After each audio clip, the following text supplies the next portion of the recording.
Hello and welcome to our painting stream. This is Dyson Dungeons, where we do our relaxing painting show. We do this Twitch live Mondays, Wednesdays, and Fridays from 10 a.m. Eastern to 2 p.m. Eastern, roughly. And all these videos get put up on YouTube, so you can check us out there as well. Yeah. So, what we've been doing is dungeon tiles. We're eventually looking to sort of do like a store sort of idea. No relaxing painting, only flip. Okay. There you go. I was just taking a look as we got started up on our poison pools. I think they might be looking pretty good. You get some obvious variation, and we also have our little cauldron. Well, it's not actually a little cauldron in game scale. It's like a very large cauldron, but you know.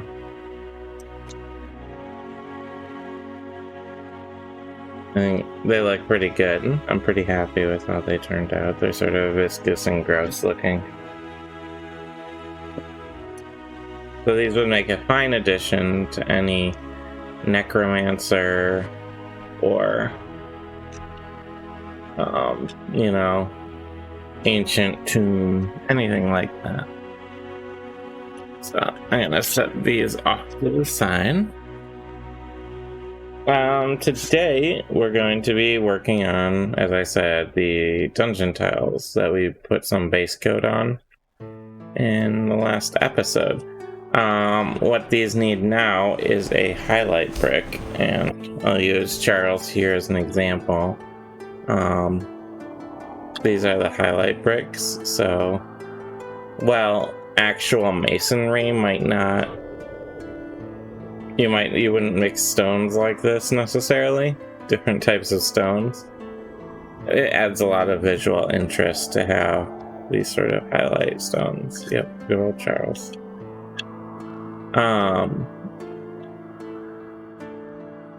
So what I'm going to be doing is adding random highlight stones to all of these gray tiles. Now, that's really it, actually. And then if we get through that, we'll let them dry, and they'll be ready for washing. But I have another huge pile of tiles that need base coating as well. So we'll see where we get. I already pre-shook my highlight color, so it should be good. I'm just going to give it a physical shake as well.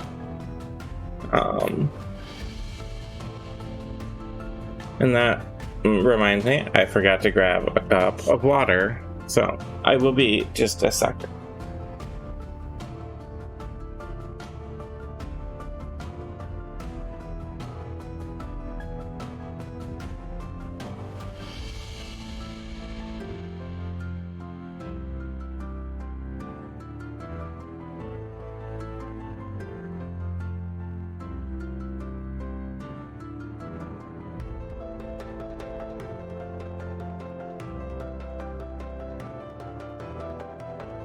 Okay. Water for cleaning achieved.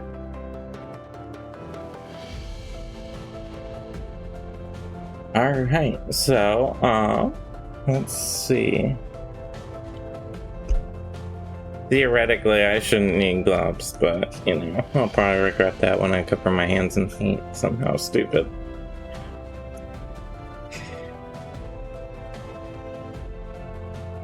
So, doing these highlight bricks is pretty straightforward. You just choose some bricks at random.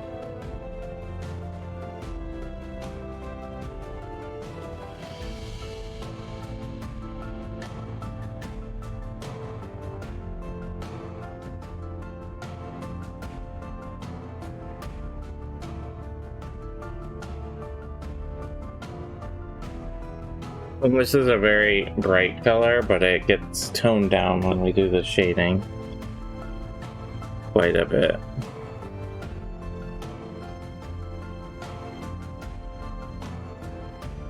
And I generally try to do 3 to 5.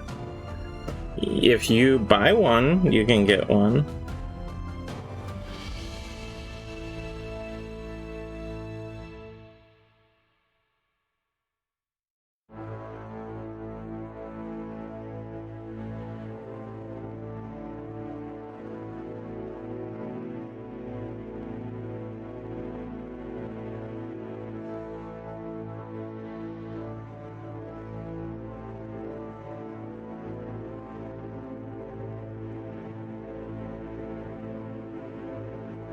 I don't even know what a super train model's what super train's supposed to look like.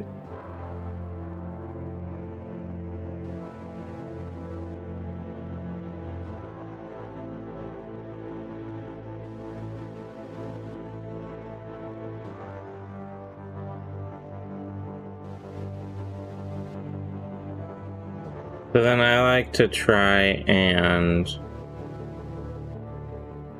make sure the bricks match on the other side by doing that and marking them, and then I know where to paint.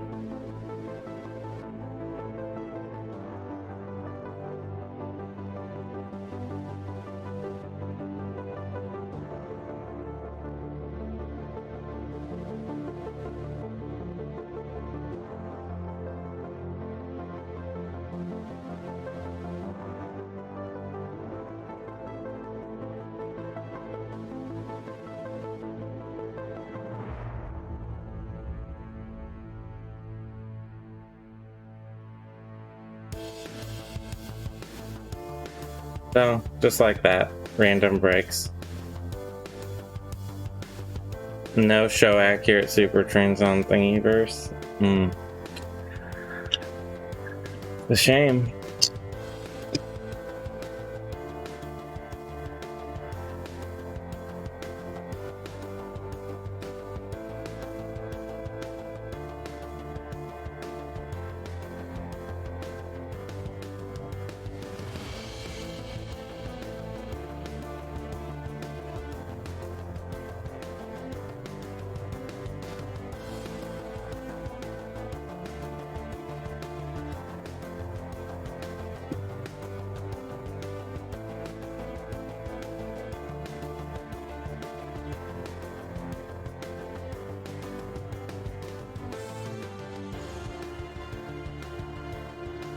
There are tentacle monsters for Nichole and Cthulhu, though.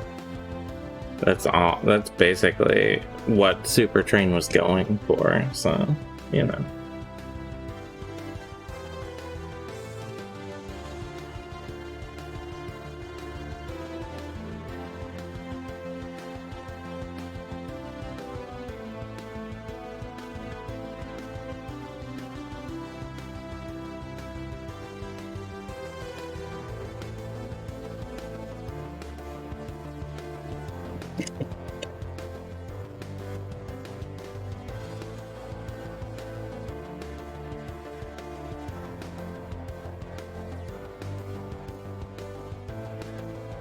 Being that Cthulhu and Super Train are both part of the Eldritch horror genre,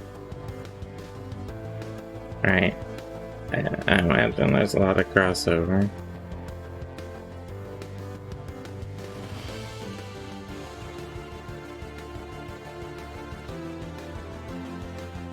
People enter the train and never leave.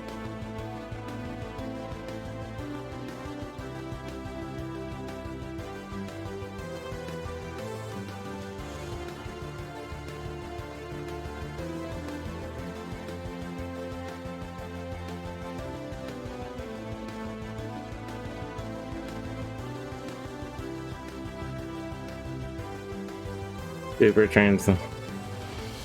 I feel like it's appreciated exactly as much as it deserves to be, actually.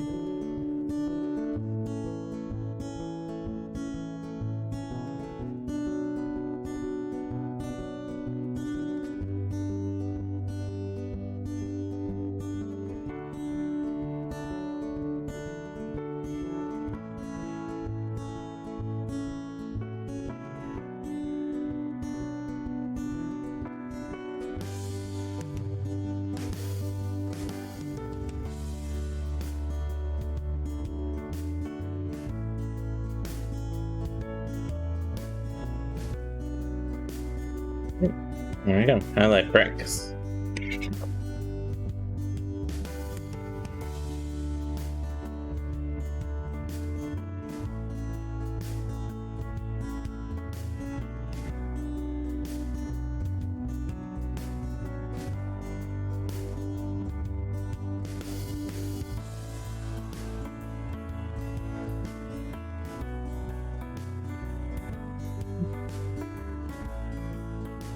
Just deciding randomly where the bricks go.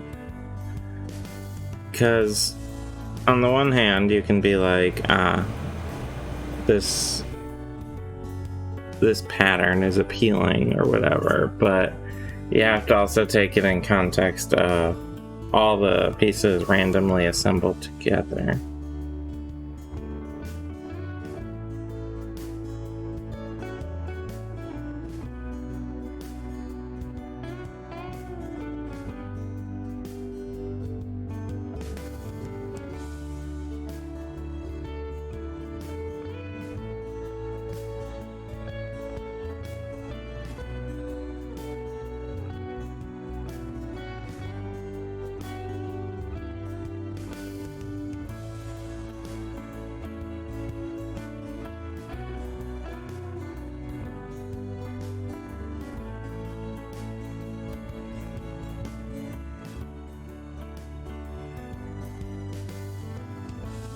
Exactly.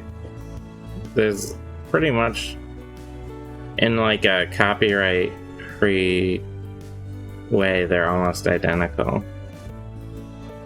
Really, in like a way that like isn't copied at all. It's pretty much identical.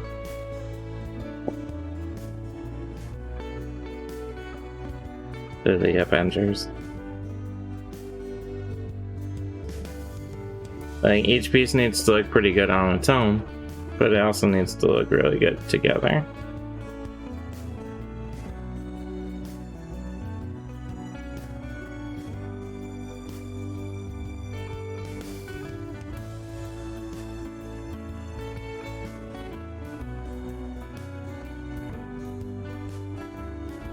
I don't think that's true.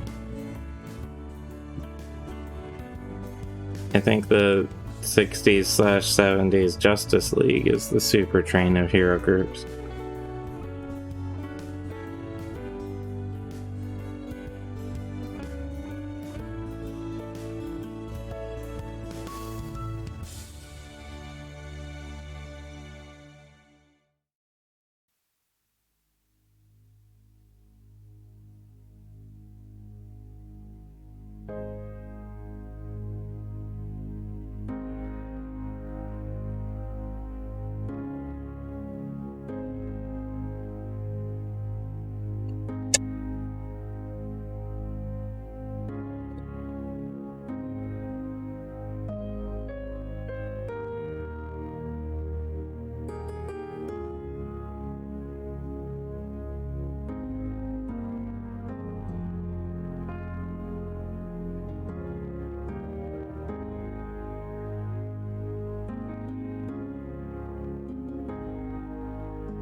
Yeah.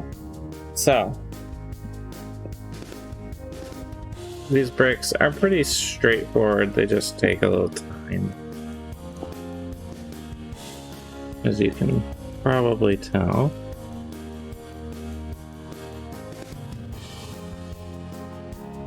But it's all part of the sort of hand-paintedness of these pieces.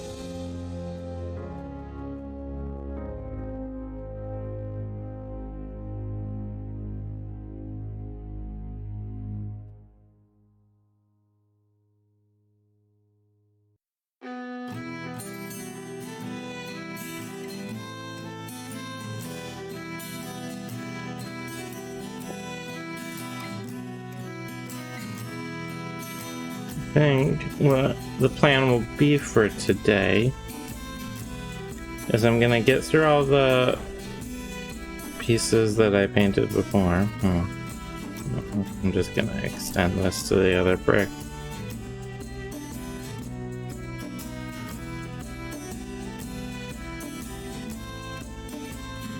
I'll do all the pieces that I painted base coated on Wednesday. I'll get their highlight bricks put on.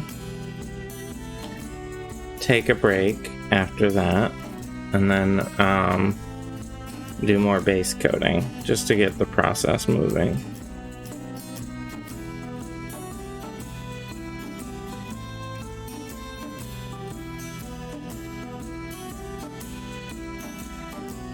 I added this brick.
I'm thinking about doing like these sort of random bricks where like I'm choosing randomly.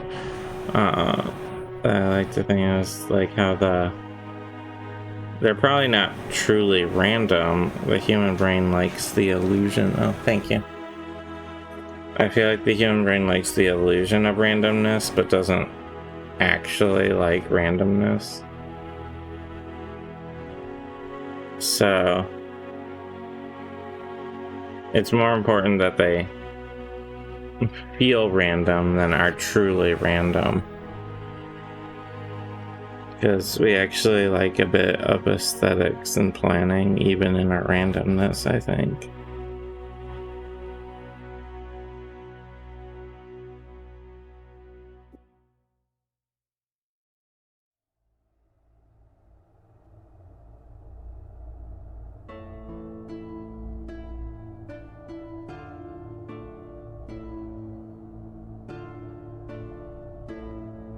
You're really hooked on the super train.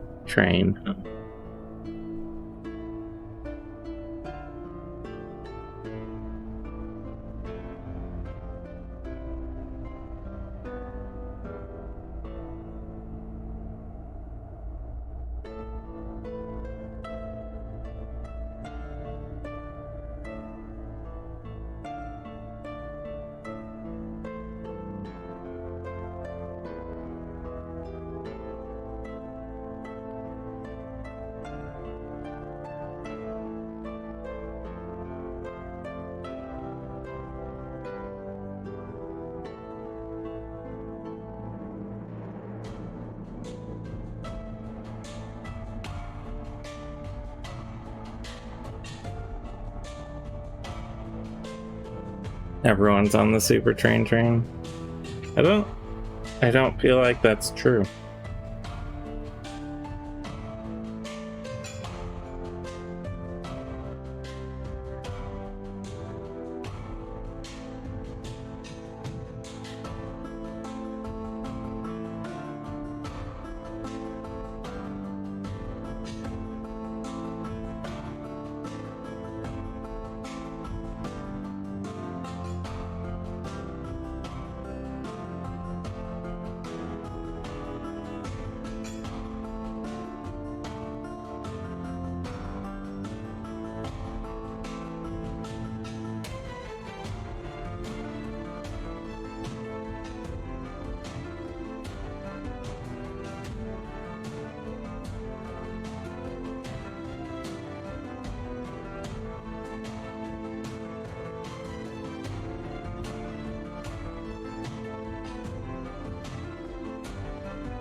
Hi there.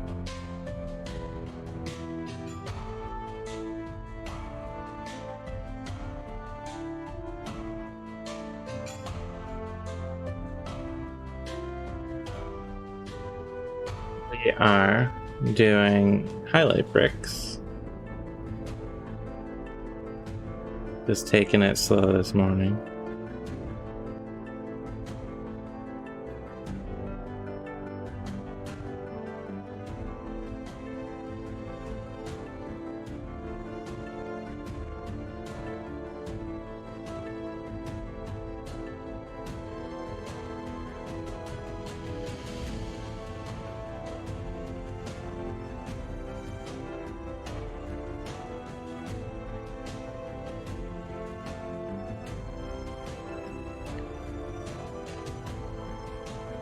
Enjoying the wacky taffy, just like, well, isn't that a candy?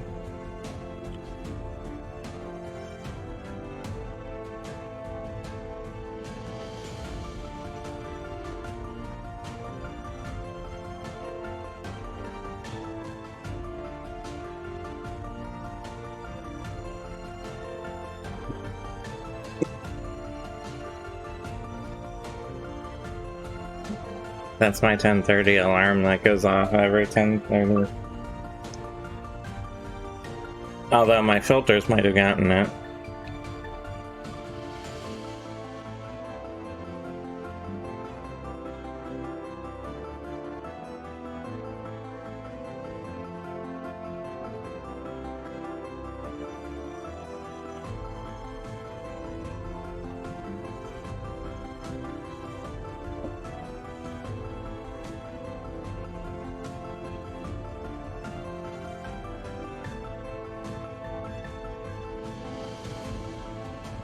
Is it some sort of drug reference?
Alright. Well,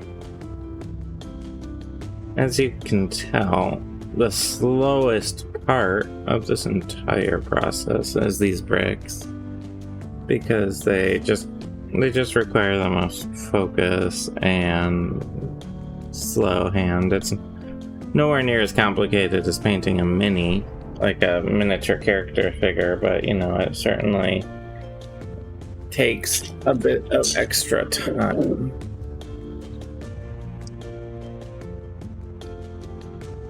To go through these. And then you have pieces like this where it has this fire rune in the middle that you have to sort of work around.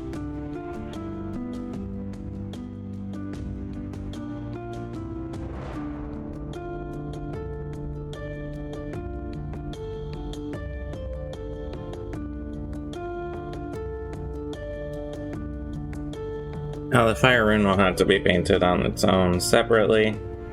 It has its own sort of inlay design to it.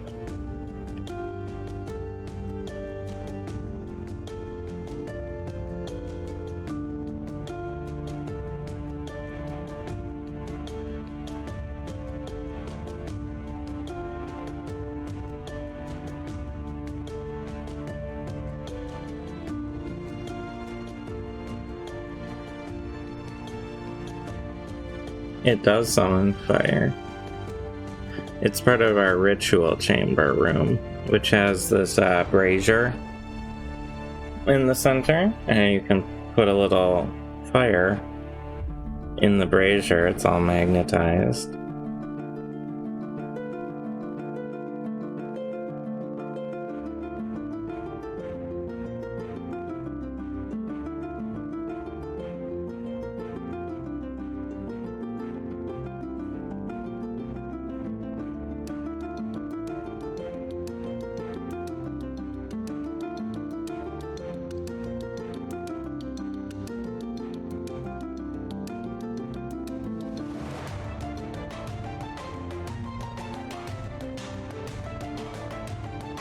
I actually designed the rune myself. I designed all 4 elements, actually, runes for them. And Lexi worked them into this design.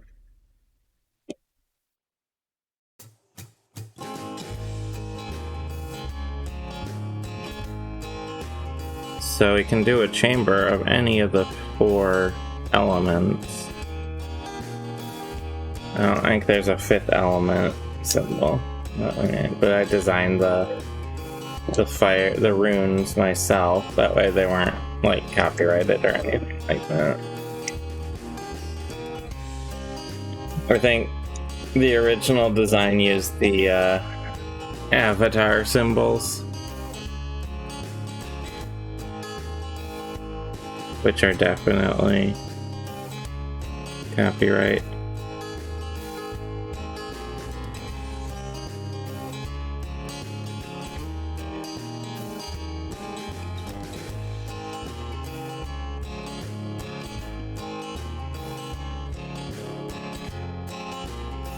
So we just made our own and worked them onto the town.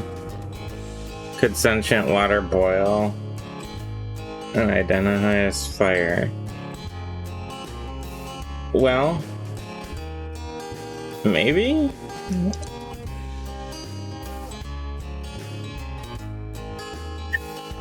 What's the avatar going to do about it? Well, fair point, I suppose.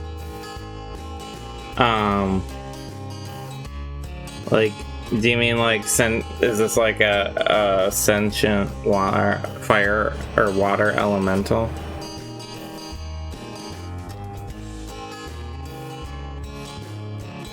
Closed-minded bender.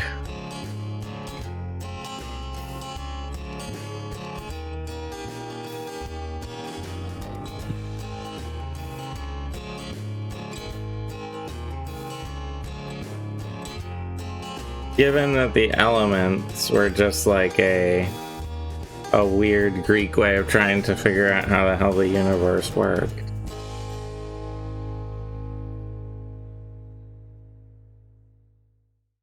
I feel like the rules can be pretty loose on all of that. I don't think we have to adhere to a strict code about what elements can be what.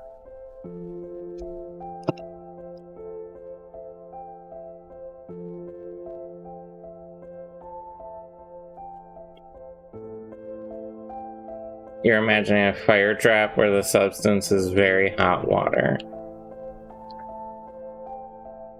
I think in in the actual sort of interpretation of the elements originally, like hot water would be sort of a intermixing of fire and water. Now, I don't know in great detail if that's accurate or not, but it's actually like increasing the proportion of fire inside the item, the thing, to water. So in that case, so like if it's like cold water or standard water, like ice, for example, would be a mixture of the water element and the earth element because it's adding solidity to it. So boiling water is a mixture of the water element and the fire element. You're hearing a fan. I think our humidifier is going.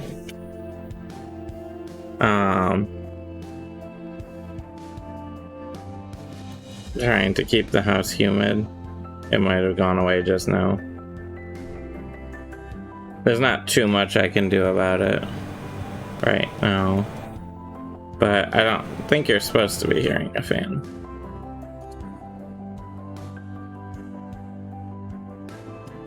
So I don't see any reason that like a element can't, if there's a sentient element, it couldn't switch.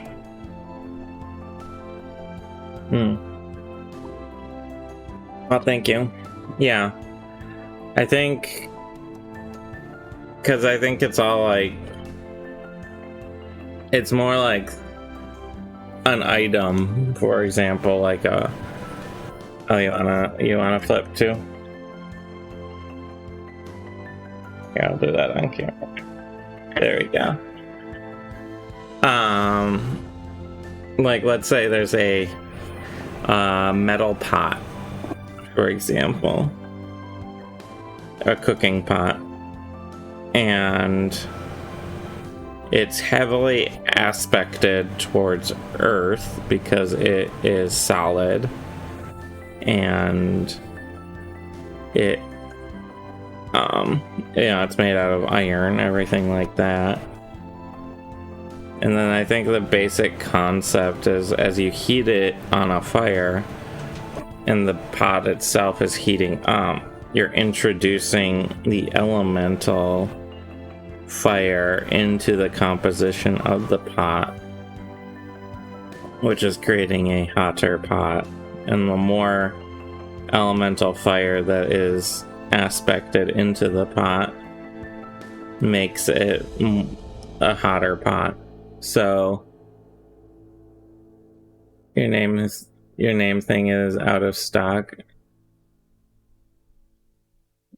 Oh, is it still out of stock? Well, we can, you know what, since I forgot to look, I'll give you this one on the house, and this tile will be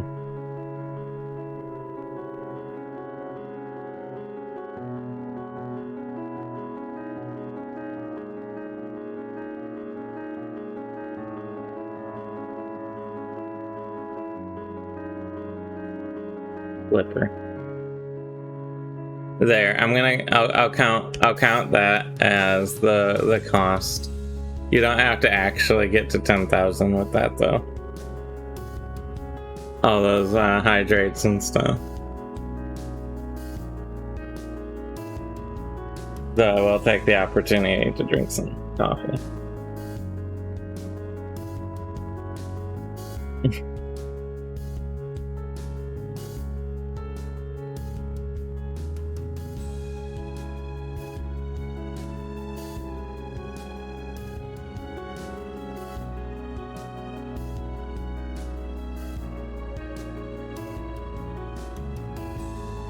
Since that's on me for forgetting to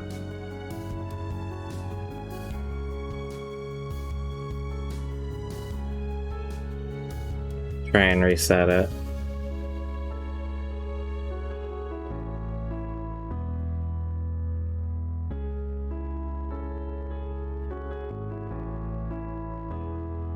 Well, there's a whole lot of points. There we go. So now we have Flipper.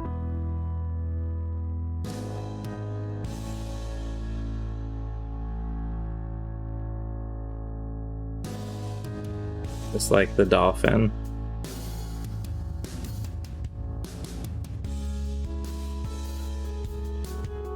I did not expect anyone to name dungeon tiles. We started through the option out there for when we're painting like monster minis.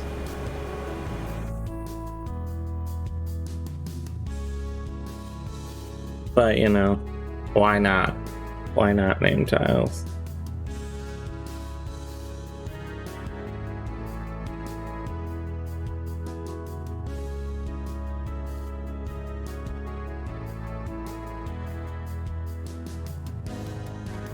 There, Flipper's right next to Charles.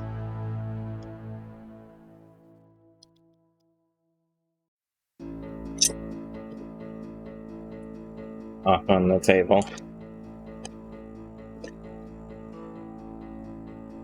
These windows are always a little bit of a pain to do because of the way they angle in the arrow slit.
I'm gonna get into a fight over which tile is better. Charles or Flipper.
You don't know if Flipper is sleeping with Charles the Tile's wife.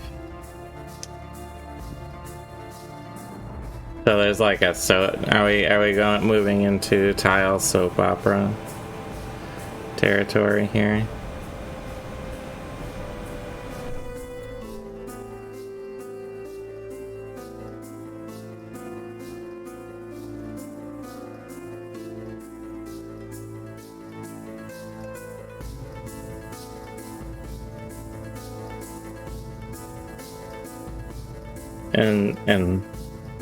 But Flipper doesn't know that it's the Tile's wife because Flipper has amnesia. I can really go all in on the soap opera. Oh, was Flipper faking amnesia for a whole season? Wow.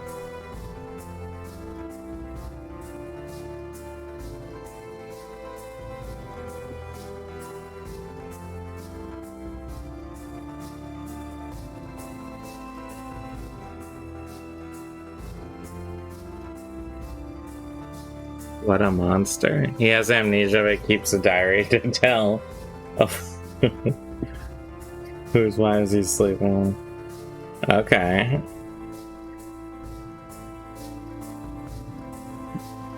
And he keeps the diary in case he gets amnesia, right? Like, that was the reason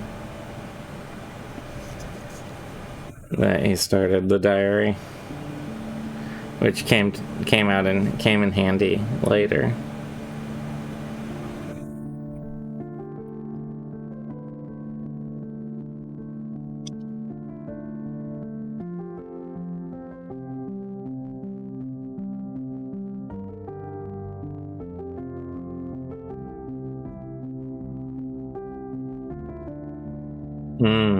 This flipper sounds like a real jerk.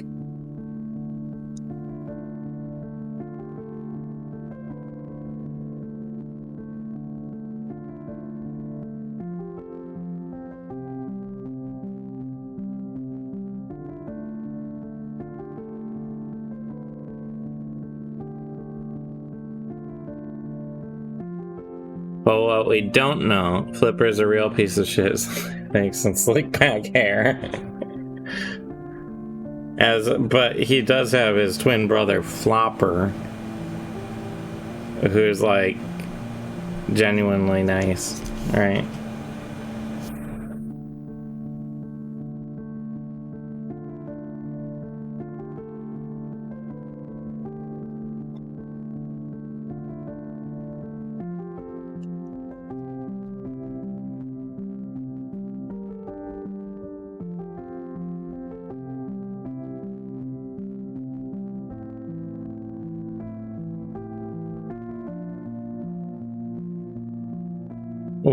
What exactly is sloppy steaks? Is that just like steaks with like a lot of A1 sauce on them? Like, I don't know what that means.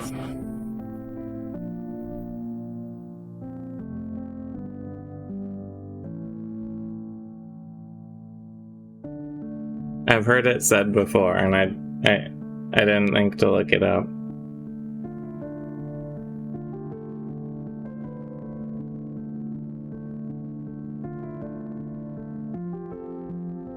Steaks covered in water? Why would you cover a steak in water?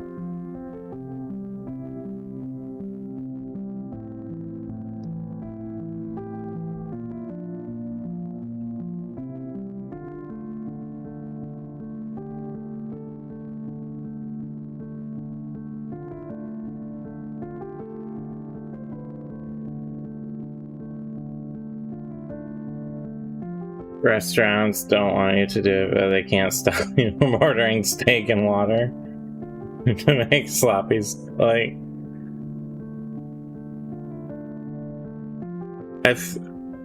I feel like you're just making this up.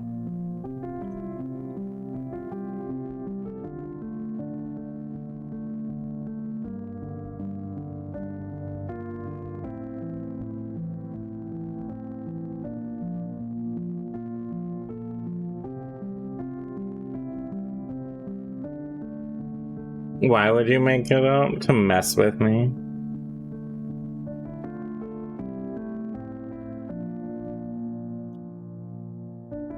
Yeah.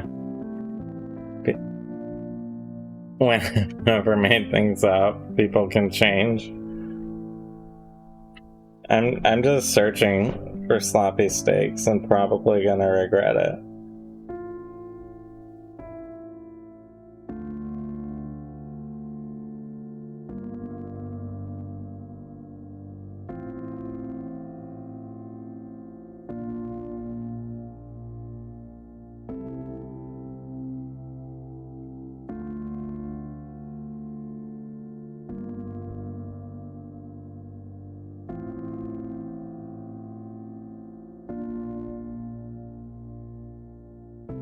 Wait, you guys weren't lying?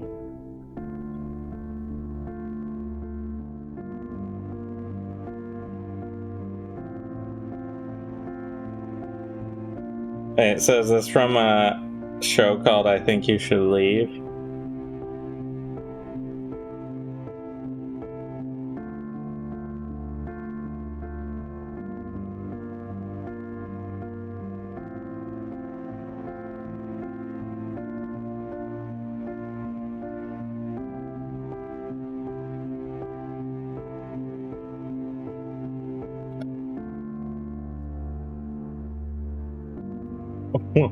I thought you guys were lying to me. But this is a thing, huh? From a show?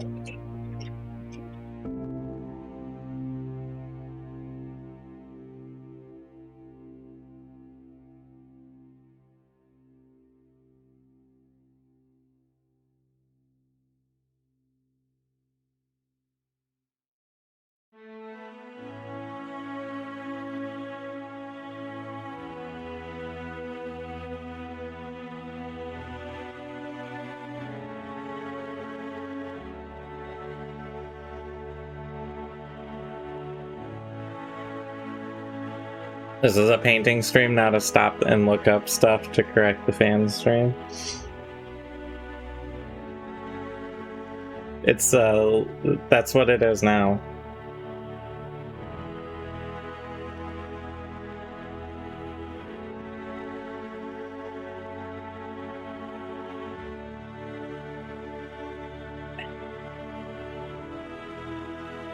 Alright, well, I can't correct you because apparently sloppy steaks is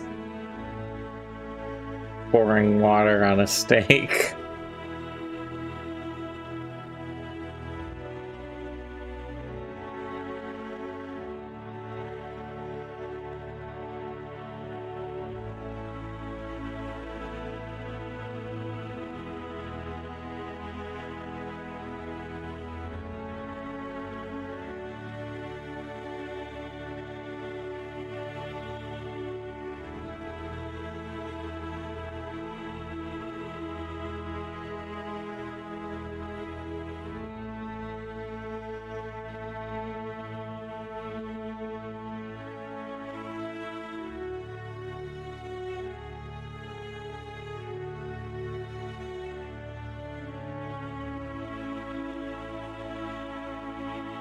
Next time Nine's kids dinner at the company house, we're getting our slop on.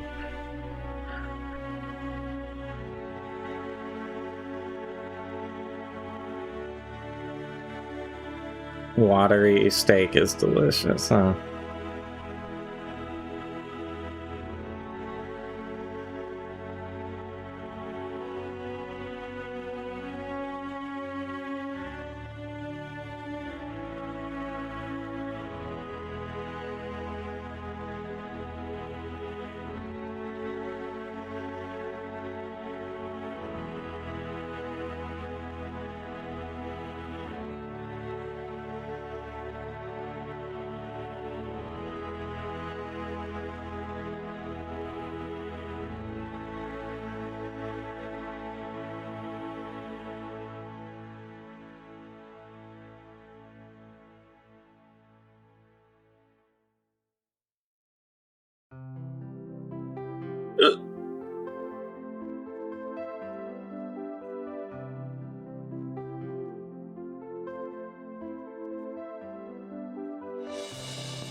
The chefs are all, you're disrespecting the meat, and we're just sitting here laughing our asses off. You're disrespecting the camp.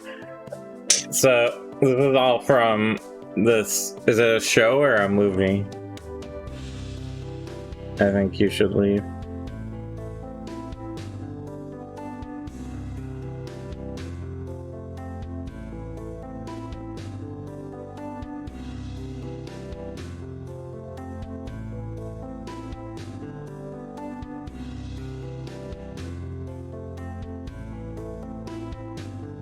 It's a state of mind.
Alright, there we go.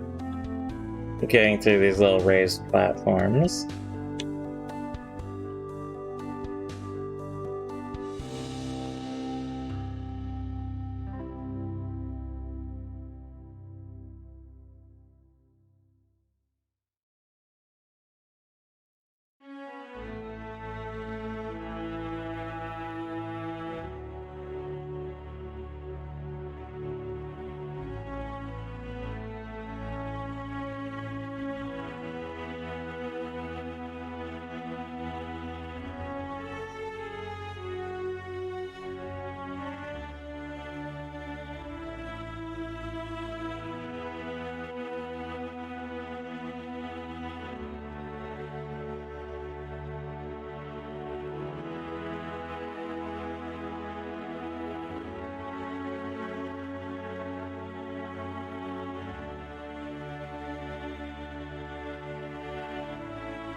Next tile should be accented pink because it wants to steal.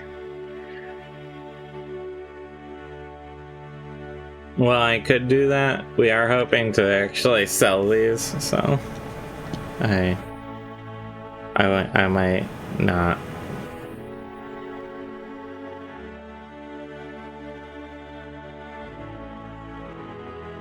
But I agree that it would be good.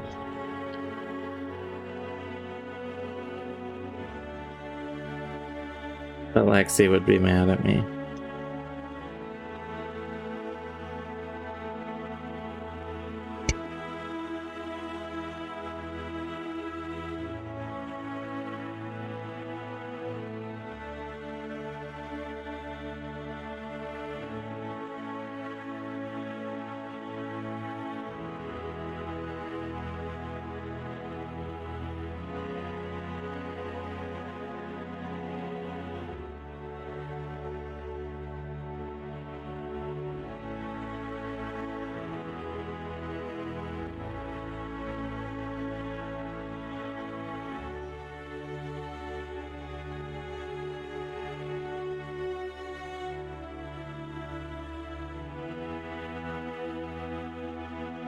To suppress the individuality of the tiles so you can feed the capitalist beast. Yeah, I mean, you gotta do what you gotta do, I guess.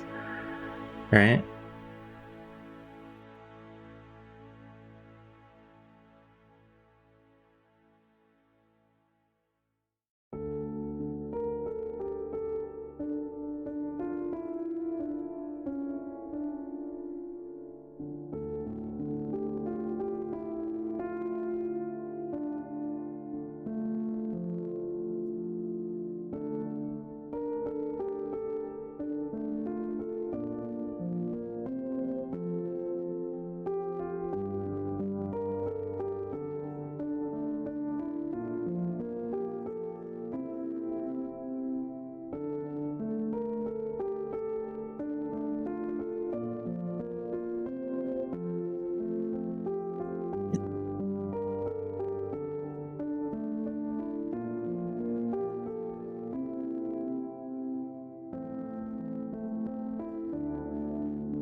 Time for the big tile.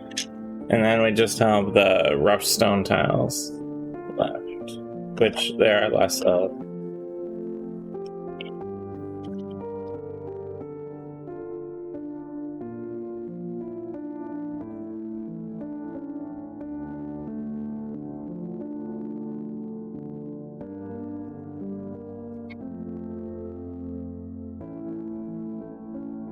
I just finished watching the Willow show on Disney Plus.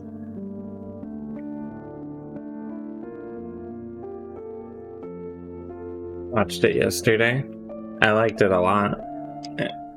I grew up watching the Willow movie a lot. For some reason, it was like the movie I watched the most as a child.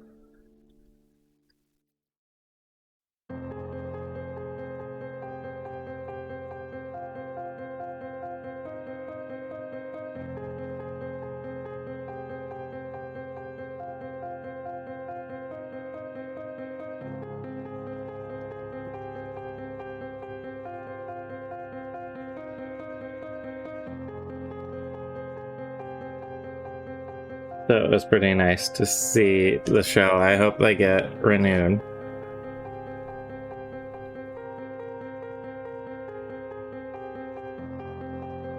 It was very good. It has good LGBT characters in it. Warwick Davis is always awesome. And he does a really good job reprising the role of Willow. His character is beautifully performed. The real standout of the show actually is the music. They do all this like it's a fantasy show, but they use like all this like rock music reimagined. It's very good.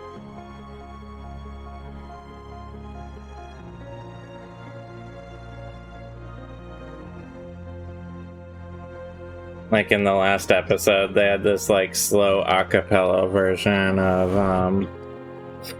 I'm on Fire.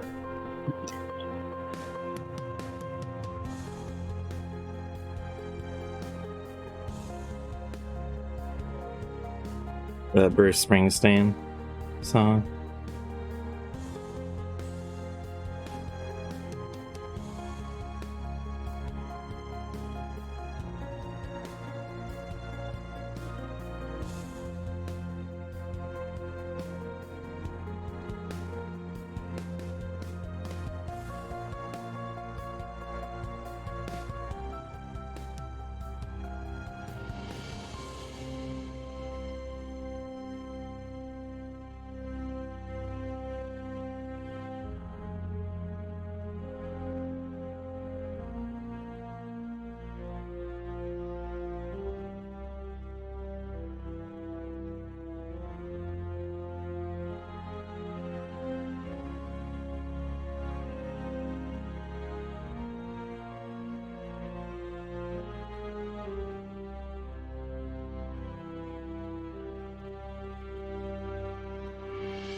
You finished Star Trek Discovery yesterday? I really like Star Trek Discovery.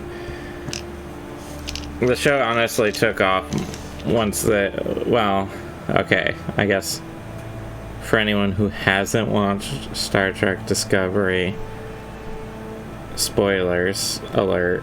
So if you haven't watched it and you don't want spoilers, mute me now, go watch a better show, something like that. Than me. So I thought Star Trek Discovery was pretty good back when it first started, but I kept going like this show's really hampered by the fact that it's set, in Star Trek past, because they had to keep a lot of things like a lot of canon things canon, they couldn't just mess with the timeline. So I was when they did the time jump, travel through time stuff, I thought that really freed them up to do a lot of creative writing and cool ideas. So I think the show really got good after the time warp stuff.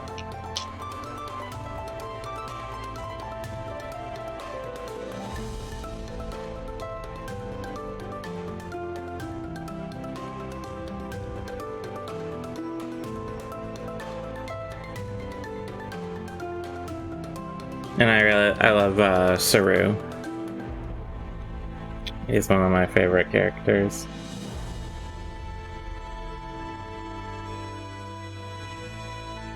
So I was a little sad he wasn't in a lot of the last season. He kinda went back into a side role. But it was good anyway.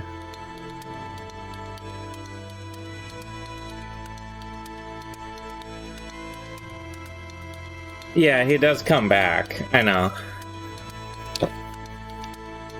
He's just not as central as he was before. But like the whole cast is fantastic, I think.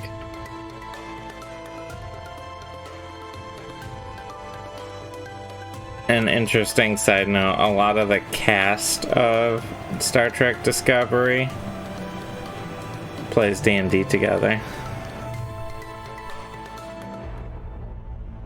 They've talked about how, as like sort of group, his sexual attention with the Vulcan president was very...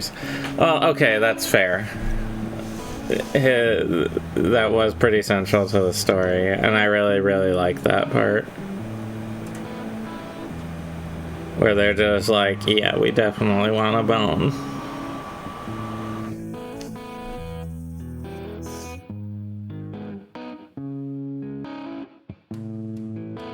I will give you that. That's a fair assessment.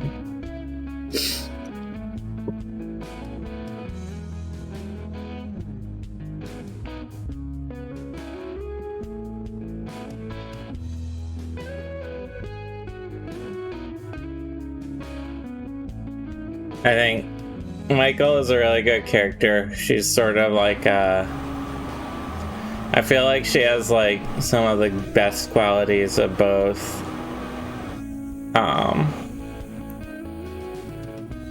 like Spock and Kirk. She has the, you know, a great mix of like the Vulcan training she received, but sort of the intuition of you know, a human. Yes, her evolution throughout this, yeah, she changes so much over time, which is really cool. It's a really well written show. Like, if I went back and watched this first episode again, I imagine she'd look like a completely different character to me.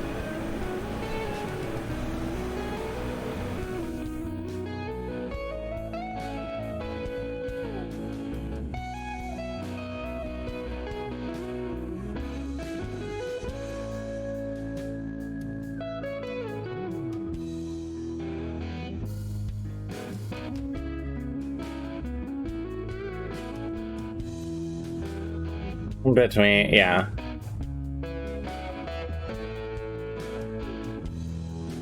Oh, I think Booker was really good and like did a lot with her to help develop her character.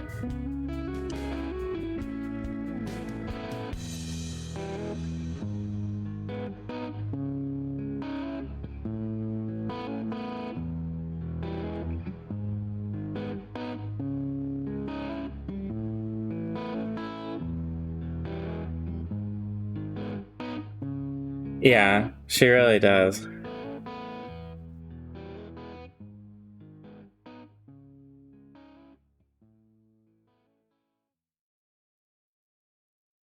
And of course, obviously, she leaves the show, but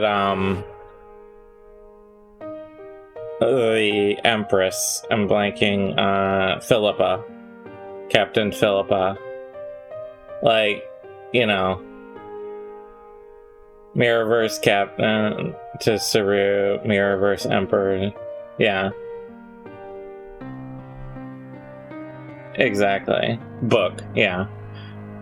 I don't know, I said Booker. I guess that sounds more like a regular name. But,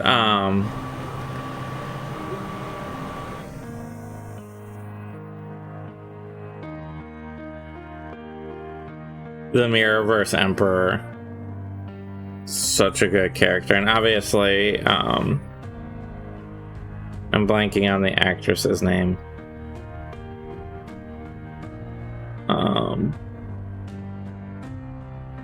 She was in Everything Everywhere All at Once. Book and Grudge. She's heavy and she's all mine. Yeah. Okay. It's gonna really bother me if I can't remember her name. She is like one of the best actresses ever.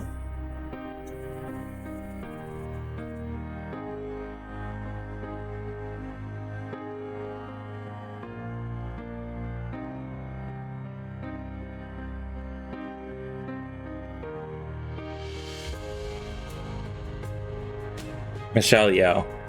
That's right. She's like such an amazing actress. Every time she's on screen, it's just like completely captivating.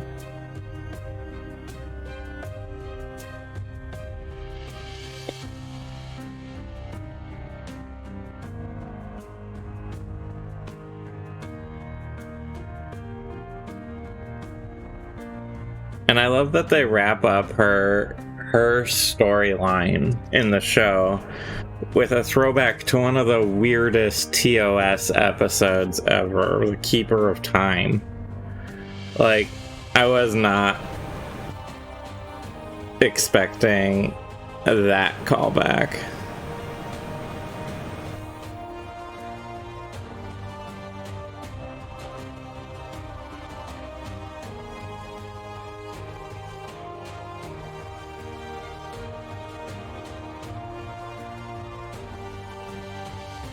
This is a very spoiler-heavy conversation, FYI.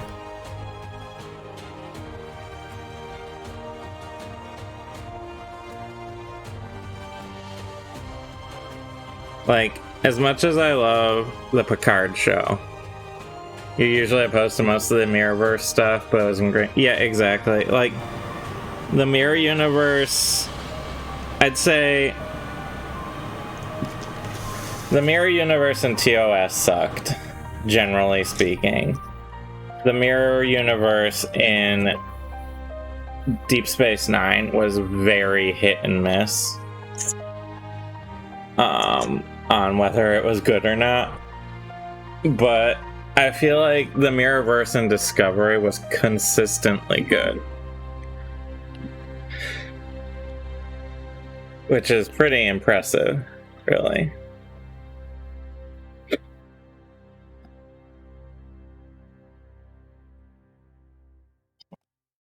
Like,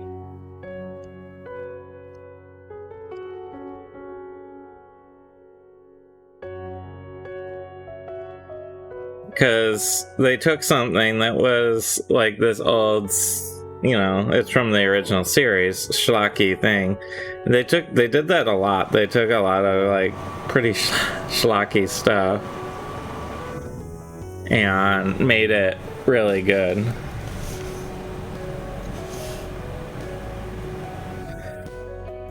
Like the turn in season 1, oh, that was really, with the captain, that was really good.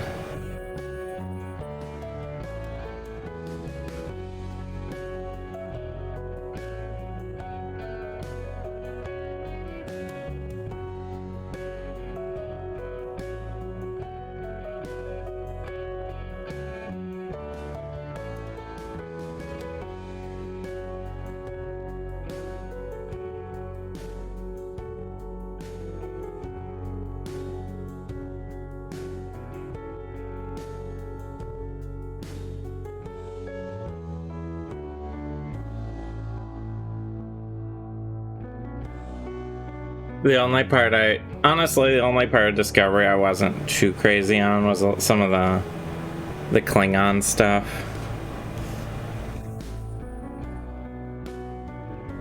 Which they obviously moved away from, which was fine with me.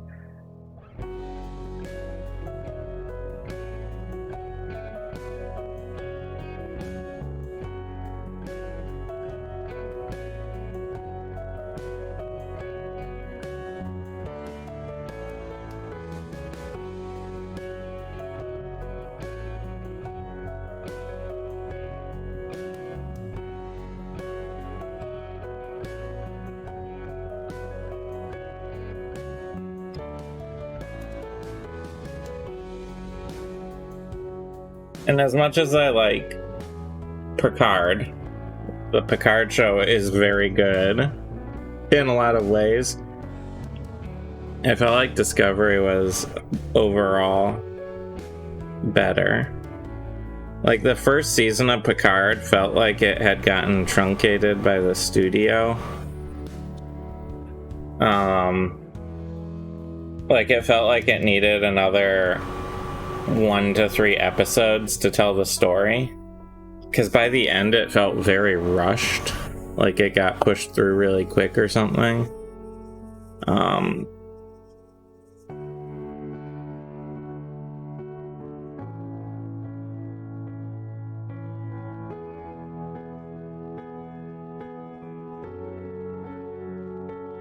Yeah, most of your well, that's generally the problem with the Klingons, is that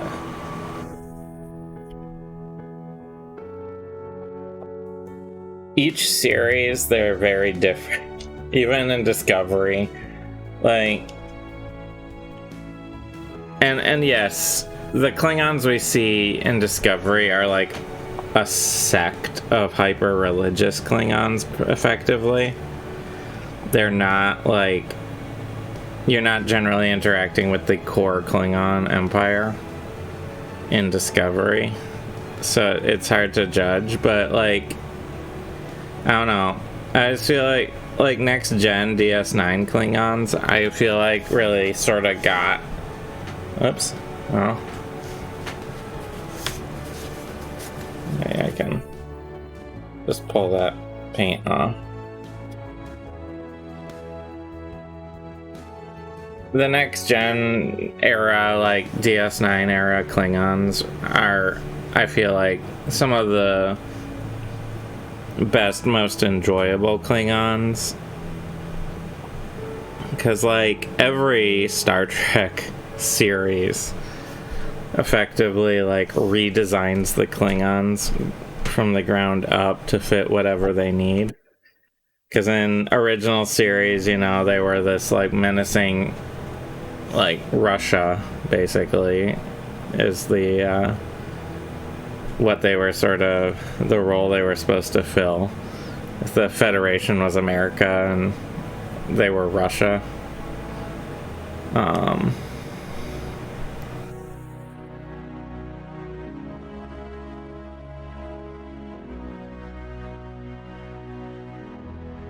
And then you had, Next Generation and Deep Space Nine, which I thought made them a very cool, interesting, vibrant culture. Like, try modern day Russia, exactly. But then Enterprise, like, completely threw like a whole bunch of new stuff on the Klingons, and Discovery did too, honestly. And like every single time also their like physical appearance changes too. Like obviously the 60s they didn't have the same prosthetics abilities that they did later, so they were much less technically done. But like, I don't know, the Klingons just get changed around so much, both physically and socially, to sort of suit the need of the story. So I just feel like I felt like Discovery, that was the one part of Discovery I wasn't too hot on, was the Klingon stuff. But obviously they moved away from that. So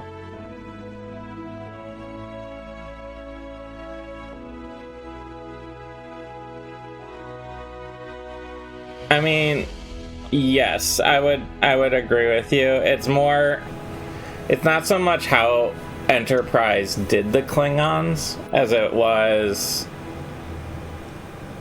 how much they continually diverge from what was already canon with Klingons.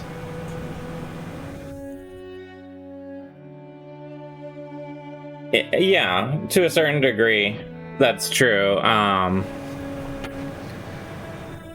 It's like, yeah, it's more about like, I guess in Enterprise the big thing was like the visual canon of the Klingons got changed so drastically from what you see in the original series and and how they act in the original series. Like it's not so much like each iteration of Klingon I feel like is solid within its own universe and series. The problem that Klingons continually run into is their inconsistency from series to series.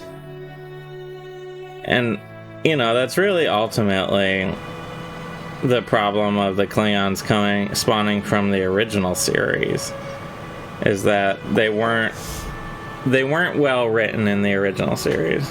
You try to worry about less canon and more, because as a story like Star Trek and the world expands, it has too much to keep track of to stay true.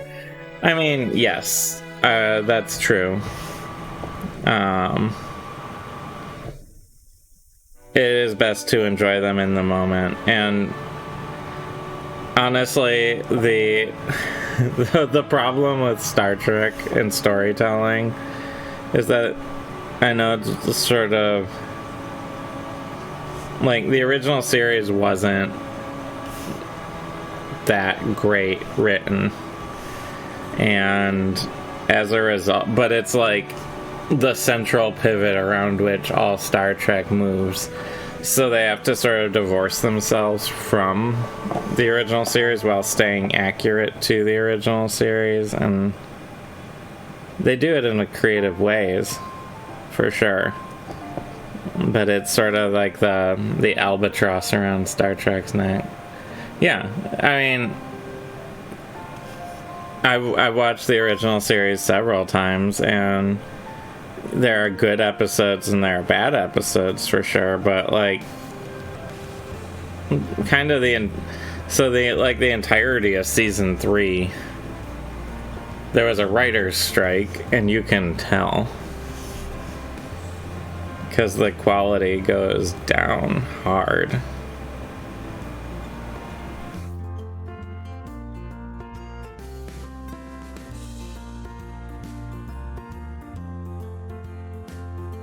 When you're opening season 3 with Spock's brain as an episode, like that's rough.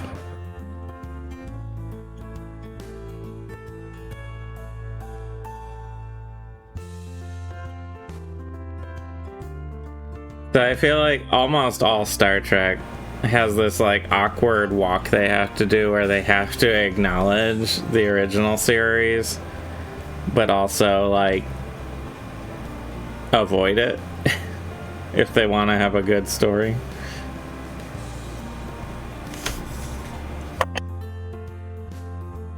It's an awkward game. Meanwhile, DS9 has gems like Move Along Home. Yeah. I do love DS9.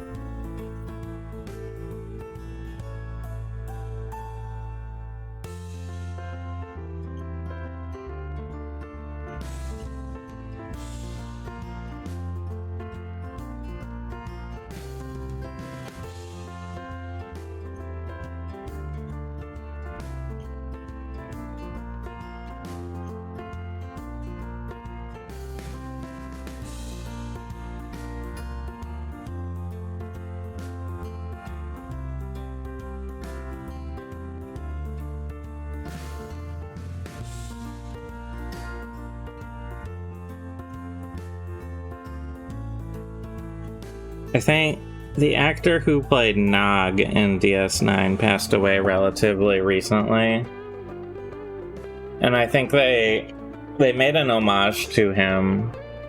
I think in the latest season of Picard, one of the ships that that's like flying around is the USS Nog.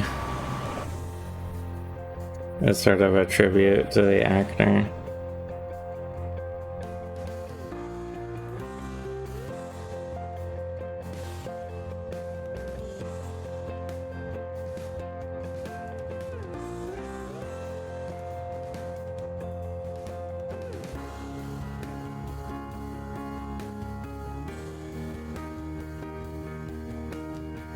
But the thing is, with every Star Trek, you got your good and you got your bad. Like, you have, like, Next Gen has plenty of questionable quality episodes in it.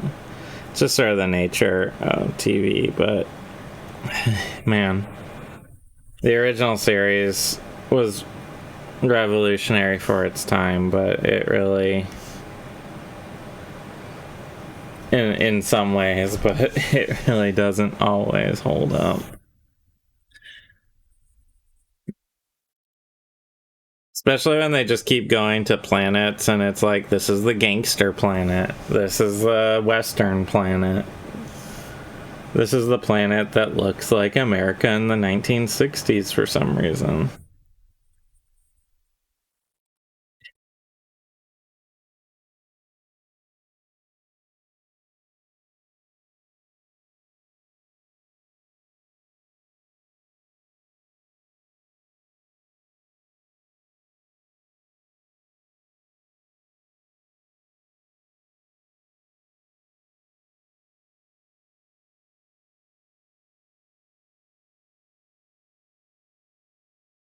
And time travel, you've had enough of Star Trek going back in time. Yeah, alright, so Star Trek did time travel well once, and it was Star Trek 4. Now, I'm actually okay with what they did in Discovery, though, where they went travel forward in time and just sort of stayed there.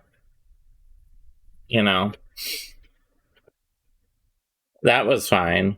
But going back to preserve the timeline, you did it well in Star Trek 4. You got the whales.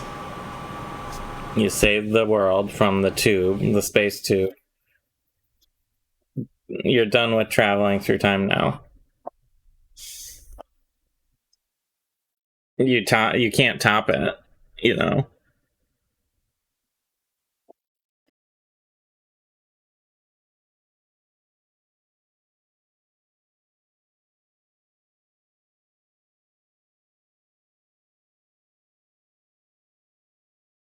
Yeah, and that's part of the reason I wasn't as hot.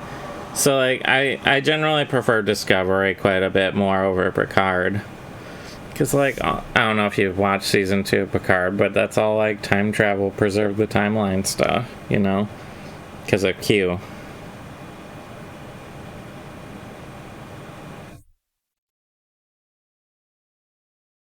And I don't know, it always feels a little like, okay.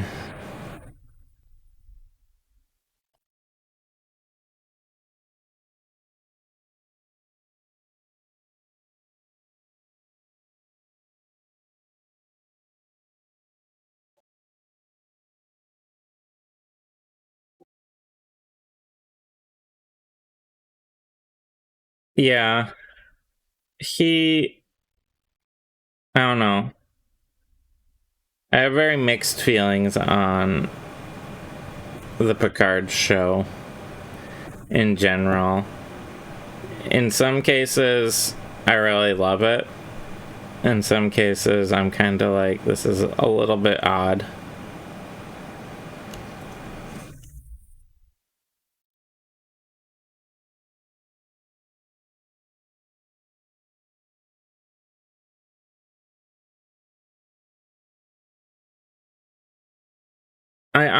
I think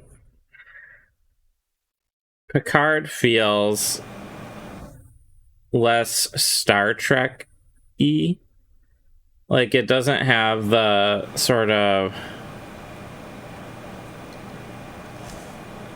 It feels like a dramatic show set in the Star Trek universe rather than a Star Trek show.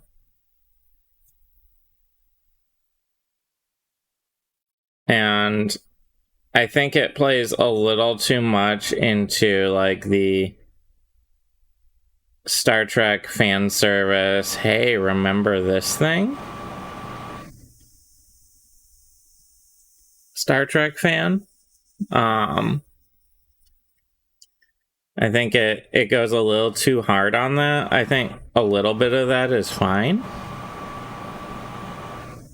But it really, I feel like it's trying to sell itself on that. Like some of my favorite stuff from Picard was when they weren't doing that, like Elnor, the not Vulcan, Romulan, like sword guy. Like he was great. I really liked him.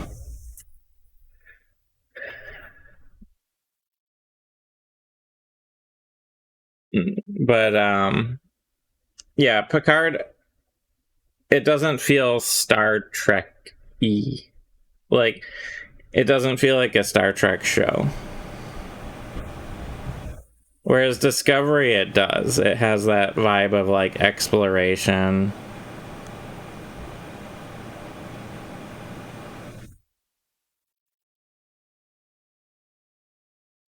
Large stakes. And I say when a series starts pulling someone out of retirement, let's show why he left and now why he's coming back quickly to get on with content. Some also, here's some extreme violence on the Utopia Earth planet, like a disruptor weapons shouldn't have been on that planet, and here we are having a fast and furious fight scene on a boardwalk. Where are the freaking security personnel on the scene responding to it? Yeah. I mean, for sure.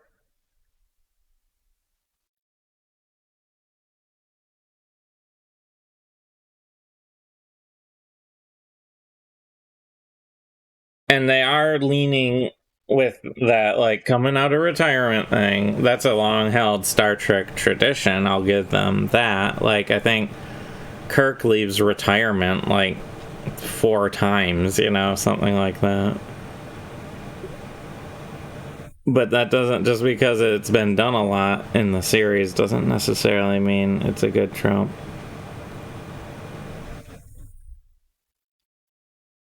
I I honestly just think it's too. It's counting too much on viewer nostalgia to carry it forward, and I'm not sure. Like it feels like the intent is to tie up a character, give the character of Picard closure, and I'm not sure that was necessary. I felt like Next Generation ended Picard's character quite well.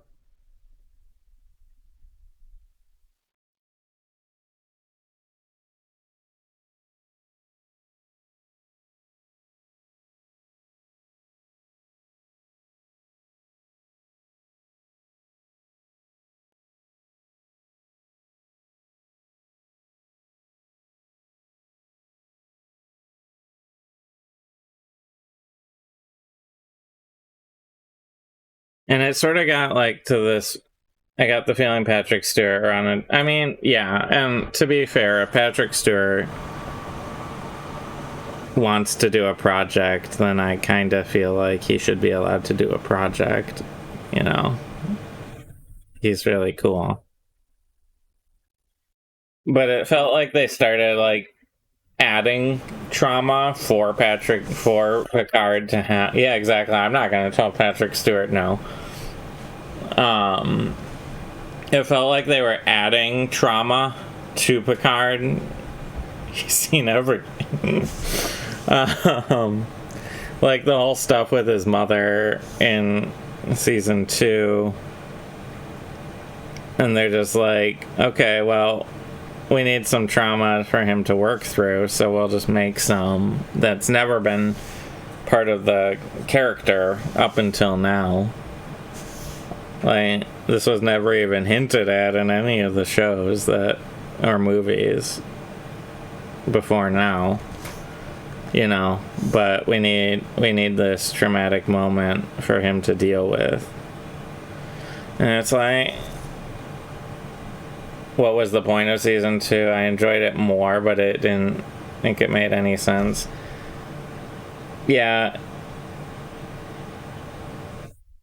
It was. I mean, my best interpretation is that it was Q coming to terms with some shit, basically. and sort of creating a opening for some fundamental changes in the Borg, I suppose.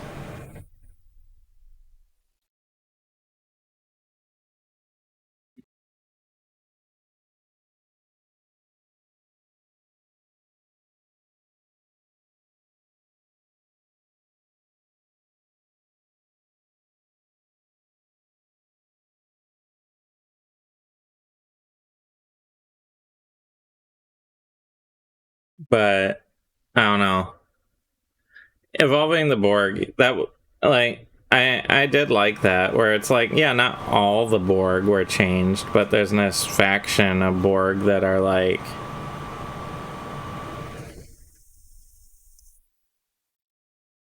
hey, we're not horrible.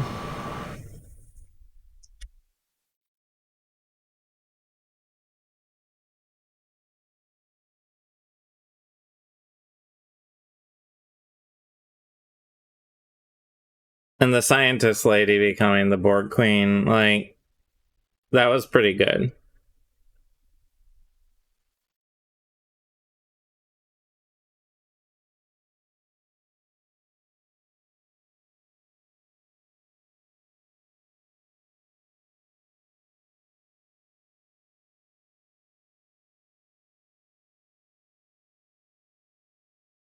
And the funny thing is,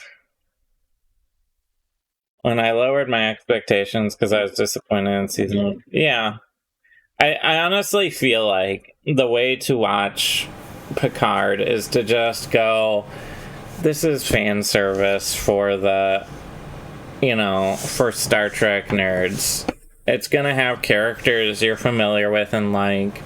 It's gonna have stuff that you recognize.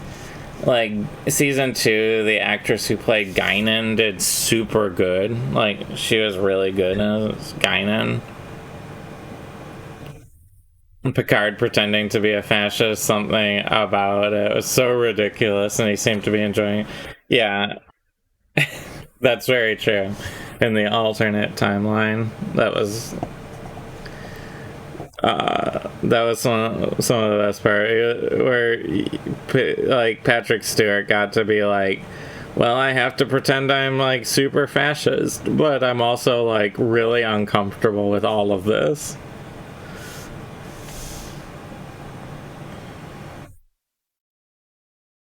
Yeah.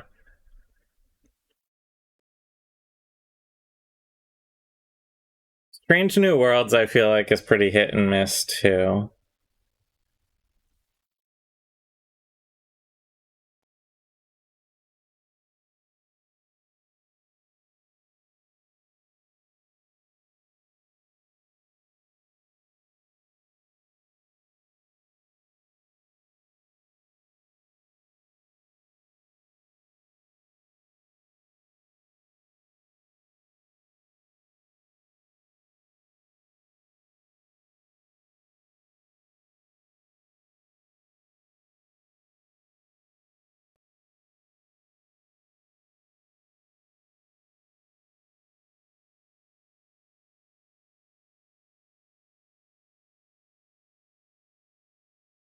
You love it? That's fair. I think the guy who's playing Archer, Captain Archer, is very good. And some of the characters and cast, I think, are particularly good. Pike. I don't know why I said Archer. It's like I'm doing two things at once. Zaddy Pike makes me feel safe and seen.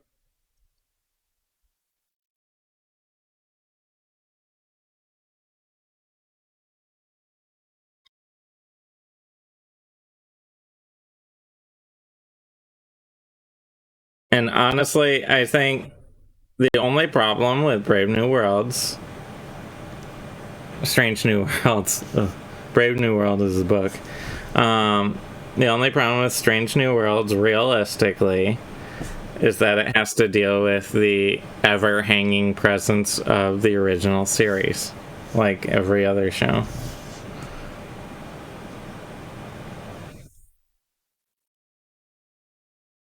because we know exactly where Pike is gonna be, what happens to him in the pilot of the original series, everything like that, and you, it constrains the ability to write the show because you're stuck with the original series happening before it.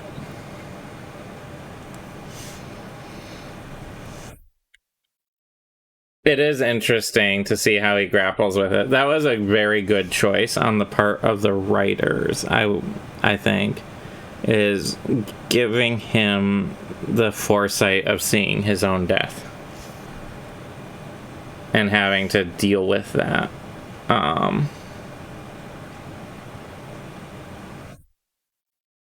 Well, maybe not death, but like wheelchair, like talks with blinking lights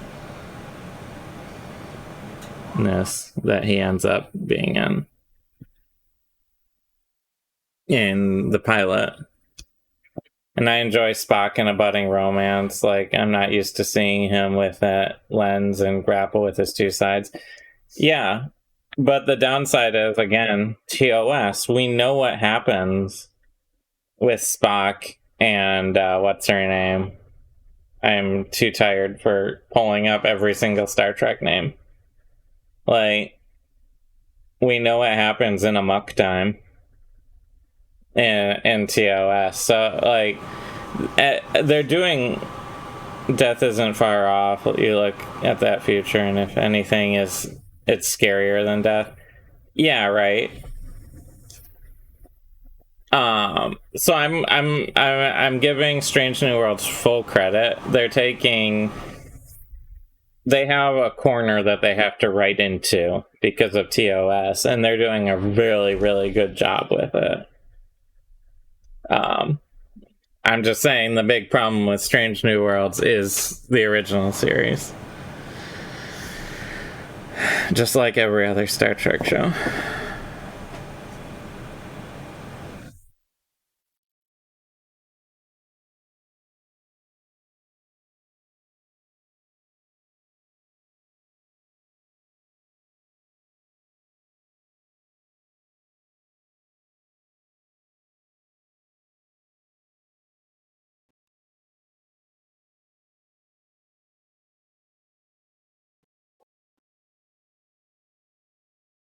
You wouldn't be opposed to them contradicting it. I mean, yeah.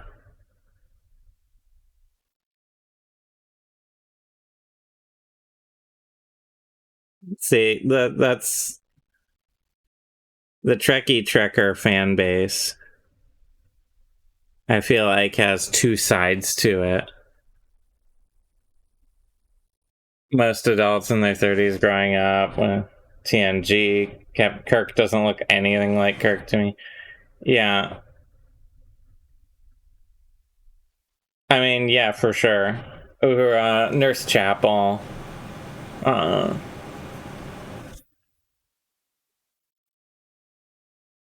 They are amazing characters, and I think there's like two sides to the Trek fandom. There's the people you describe who are like, hey, and like you are like, I just want a good story. I love the Star Trek concept and universe, and everything doesn't have to adhere hard to like some canon that was set down in the 60s. And then there's the other side of the Trek universe who are vicious if it doesn't adhere to it, which are the problematic part.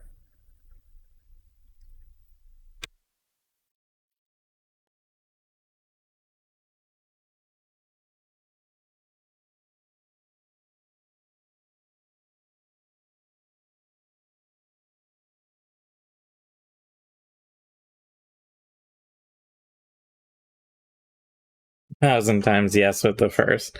Yeah, you just like, I like the stories that come out of Star Trek. I don't need this deep consistency. And that might be why Picard doesn't hit with you quite as much, because I think Picard is a show made more for the second type of person who's like, I just want nostalgia and I want to be reminded of this character, and I want to see this character come out again, and you know, I want to relive what I saw when I watched X show, and I want it all to be canon and everything like that. And I think Picard strays too much into trying to placate that.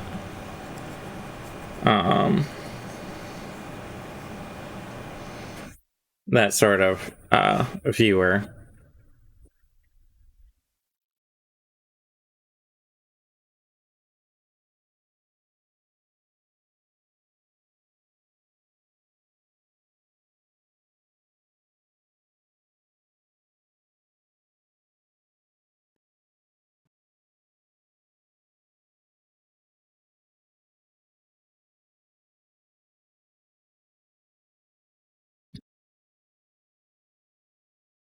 Because what I think a lot of the people doing Star Trek now are trying to accomplish is the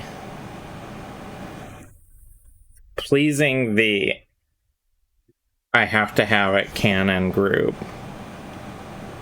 enough that they won't try and torpedo the show with like review bombing, while simultaneously actually writing a good story, which is really hard to do when you're trying to stick to canon. But I will say I absolutely adore Star Trek Lower Decks, because they're able to just irreverently make all the references to everything that tickles that nostalgia funny bone, like that, like, oh, I wanted to see that character again sort of vibe. But there's like zero stakes, because it's a comedy cartoon show.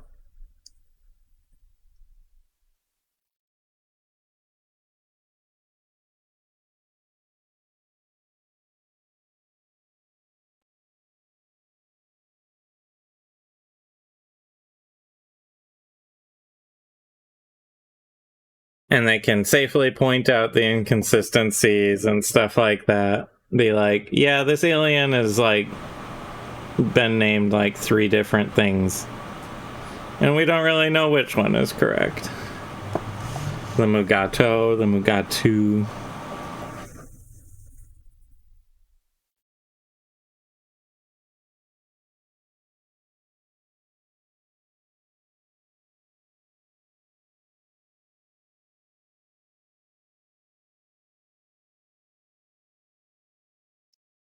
But I will say, I think the most recent Star Treks, all of them, like Discovery, well, that's slightly problematic. The top of my brush fell off into my paint.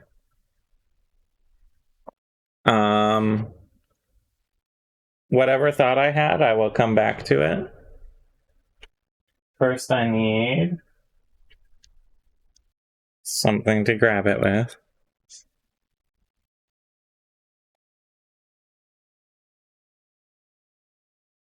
Alright, so that's what I have now. I'm just gonna drop the whole thing into the water, get a new brush, which is very funny because this is the last piece I'm doing the highlight rigs on. Yeah, let's get a different brush.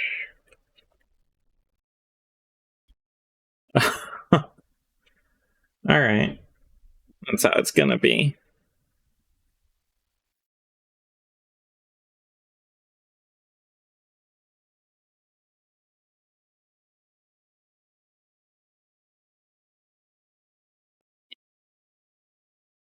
I think what I was saying before I had my brush fall apart, I think the most recent Star Treks, especially Strange New Worlds and Discovery, are some of the best written Star Treks to date.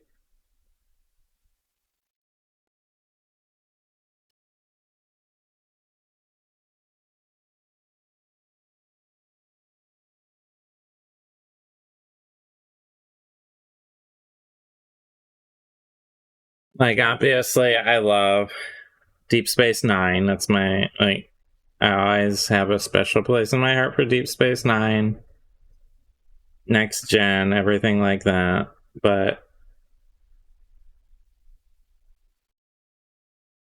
I think their writing has never been better.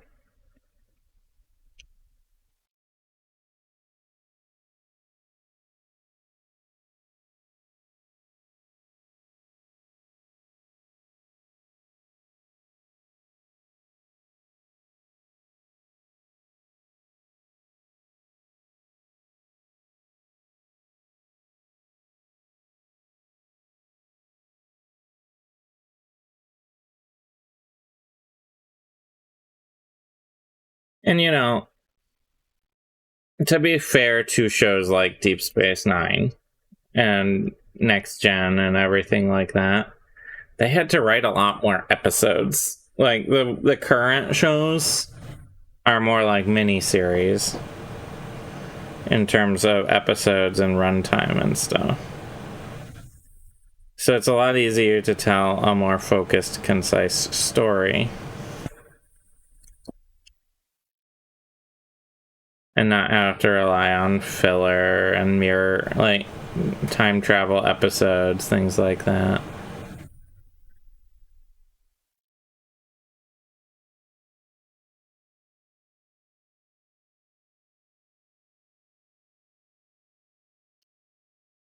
So, you know, I'll give them a little leeway there for sure.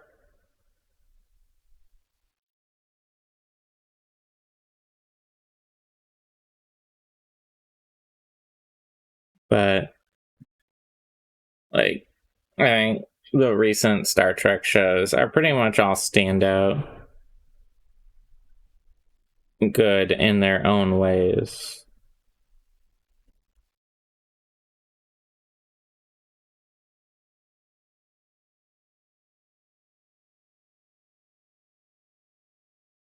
Okay, so I have highlight bricked everything. See? Look at all those highlight bricks. I'm gonna let those dry. I'm gonna take my break. It's right around noon anyway. Get set up to base coat even more tiles. And yeah, we'll be back in a little while. I might grab a bite to eat because I haven't had breakfast. Once I figure out how to close a bottle. Which is a skill that I apparently am lacking in.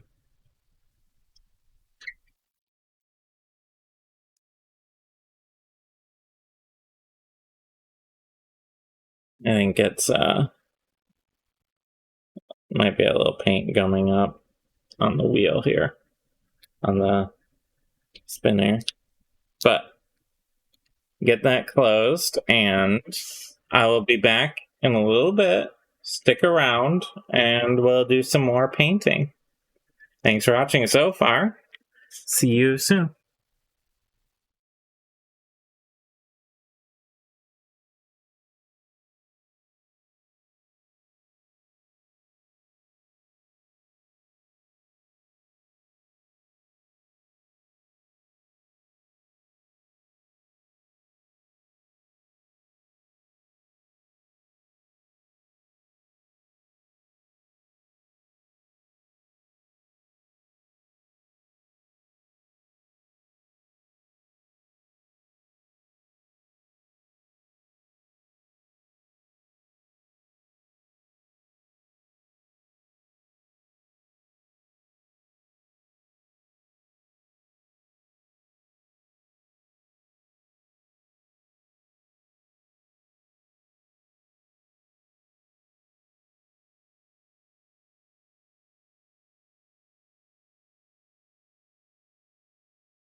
All right, we're back.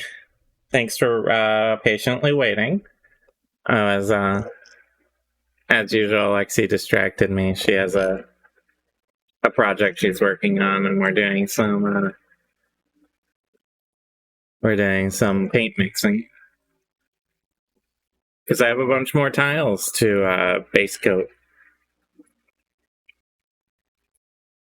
So all of these guys are dry now, and they're pretty much ready to go for wash. So what I want to do is go through all of the remainder tiles here that are primed and get them washed. There we go. Well, get them all ready to wash so that I can do everything at once. Sliding, trying to maximize my space here.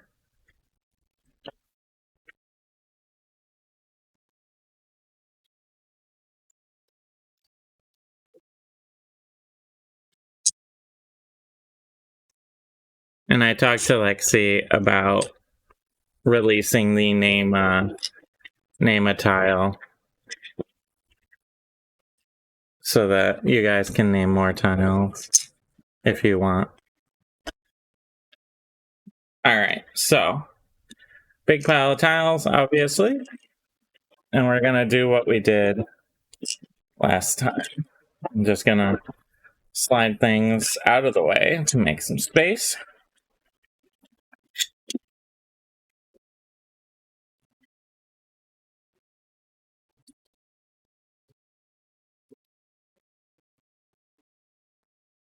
All right.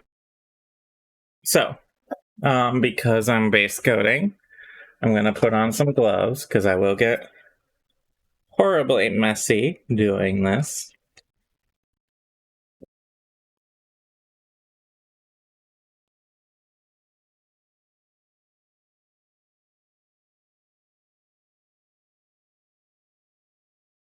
Okay. So, as usual, I'm going to be, and these are all going to be gray. I'm going to be painting everything except the bottom edge, which is where I'm holding. Let that dry a little, and then paint the bottom edge as part of it separately. So, we'll see how much. There's not a lot left in this bottle, so we'll see how far it takes me before I have to open a new one.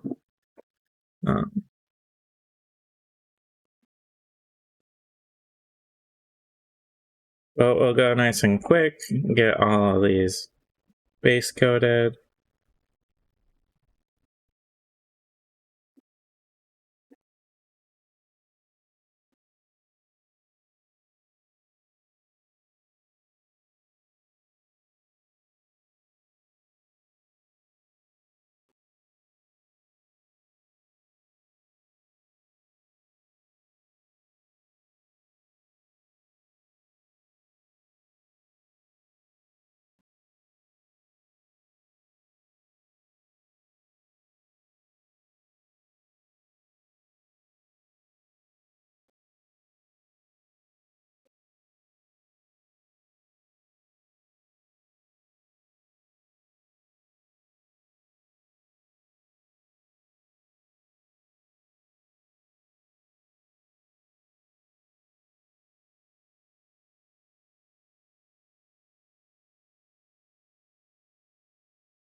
And my throat's a little scratchy. Maybe I talked about Star Trek too much.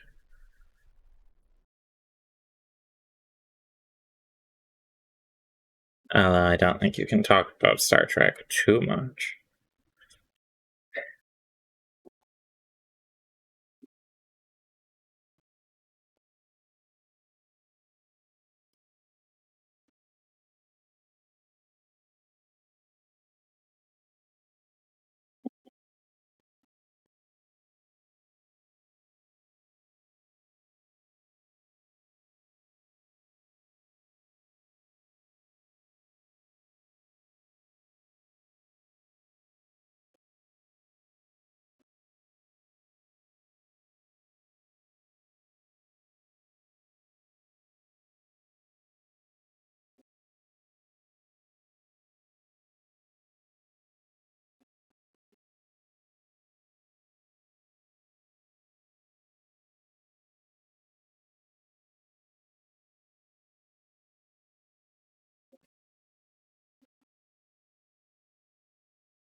Been very stuffed up today. I think it's a little dusty, maybe.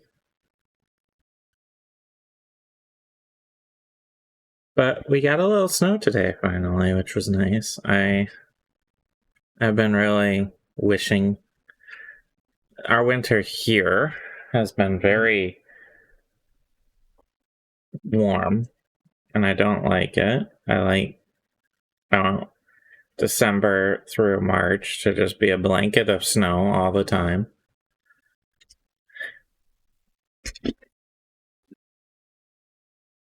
I haven't been too pleased with the weather lately, but I got a little bit of snow, and I'll take it.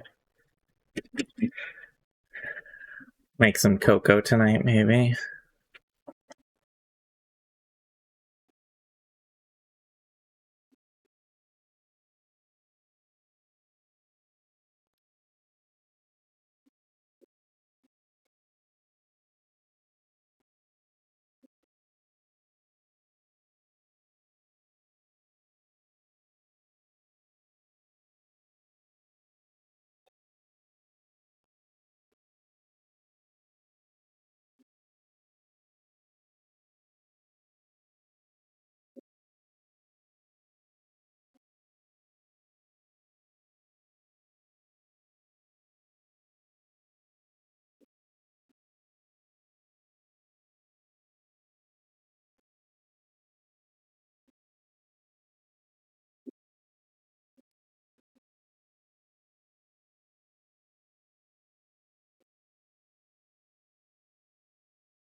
Oh, yes.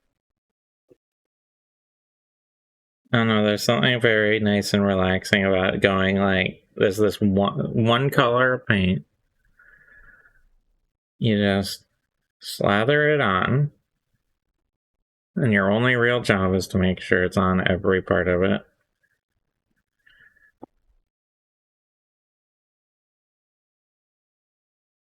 I'm gonna have to open up a new jar here shortly. New pot of paint.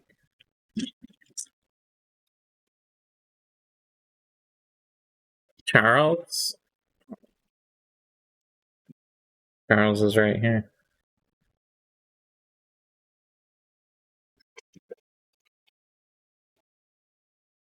Next to Flipper.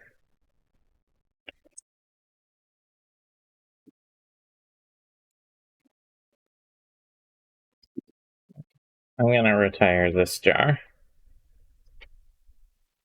Which means I need to see if I can locate a new one. Otherwise, we're going to be in trouble. Can Charles do a flip? I'll have to do a careful flip.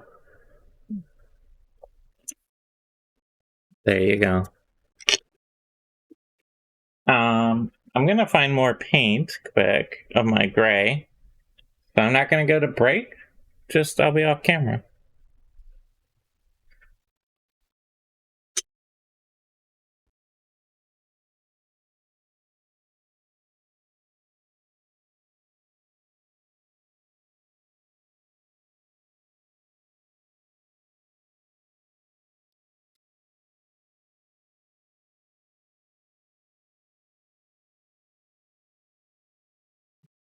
Okay. The printers aren't actually running right now. We have them on a little break. We are gonna get a rave time. Because this is going to be a very settled pot of paint. Look at those printers. Stop. Um,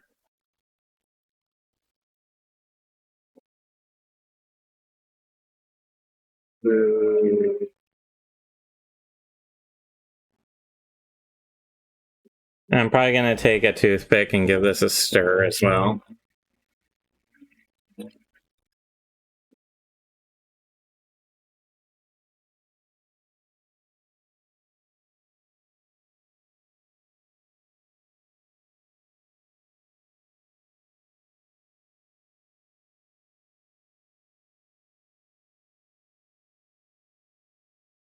Because this paint pot has been sitting around for a while in storage.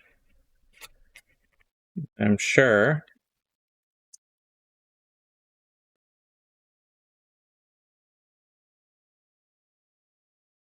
the pigment's collected a little bit. So I'm trying to just break up the pigment on the base, on the bottom of the pot.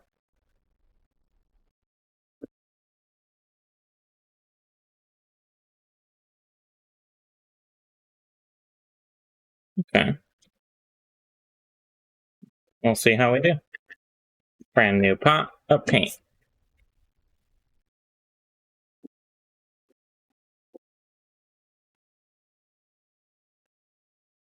Looks a little thin still, you can see there. So now I'm gonna give it. Our music stopped, huh? Let me see here. Ah, yeah. Okay. No, I see the problem. Okay, music has started. As usual, whenever there's an update, it messes everything up.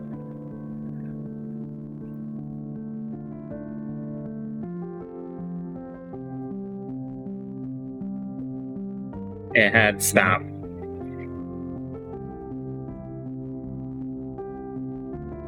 Pretty consistently when there's an update, for some reason disables the loop function.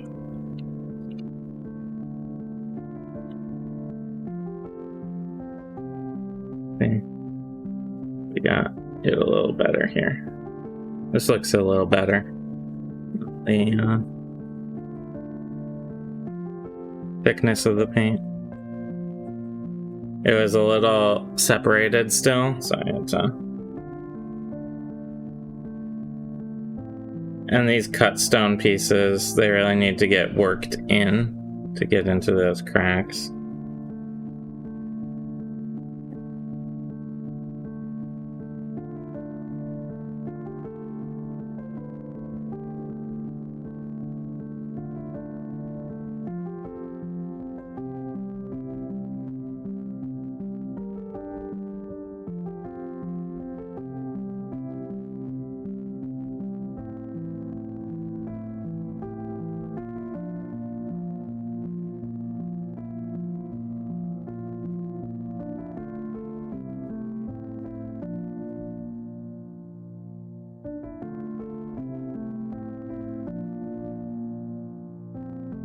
So, okay, I was misreading. So you think the volume is slightly loud right now on the music? Let me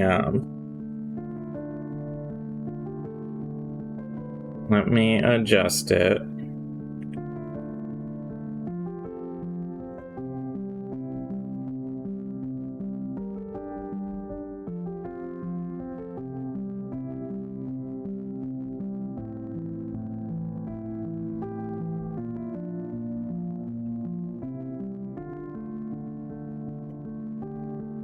Let me know how that is. I just turned it down, theoretically, 1 decibel.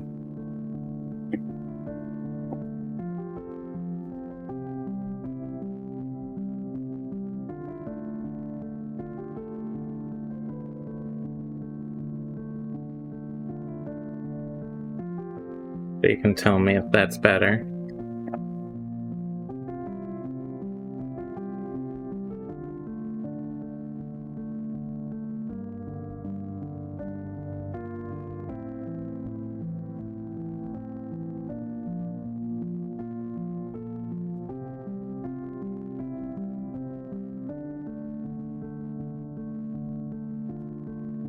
Could go 2 tads down, also the name of your brand.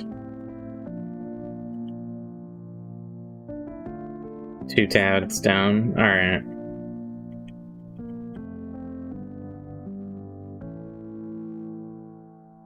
Alright, tell me how that is. I can't actually hear the music on my end, so I'm trusting your ears here.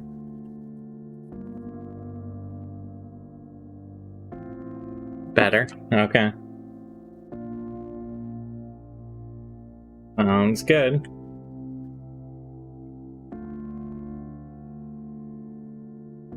What's a mistake?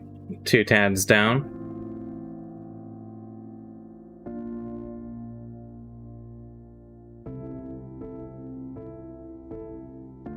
Oh, trusting you? Yeah. You know, life is about making mistakes.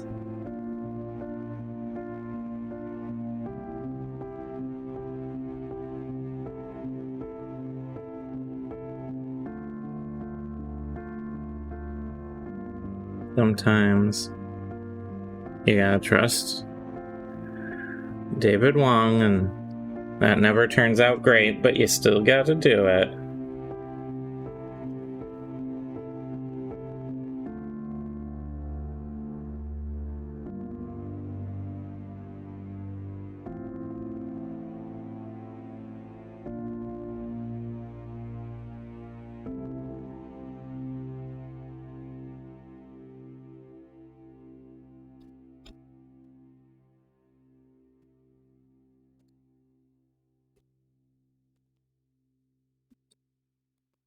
I'm trying to do all the corners first because the corners are the biggest pain to do.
This shouldn't take too terribly long to get through.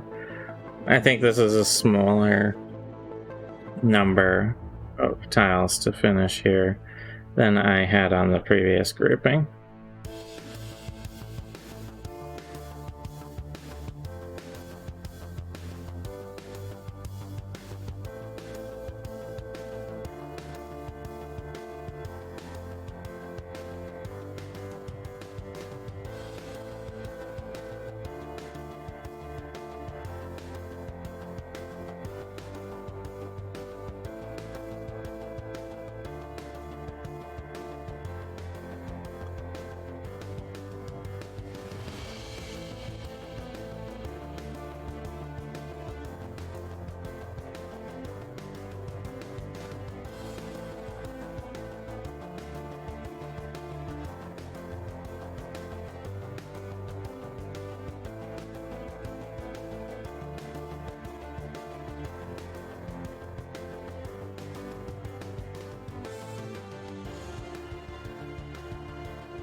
My goal for the day, I'm gonna just keep going until I get every one of these last pieces base coated fully.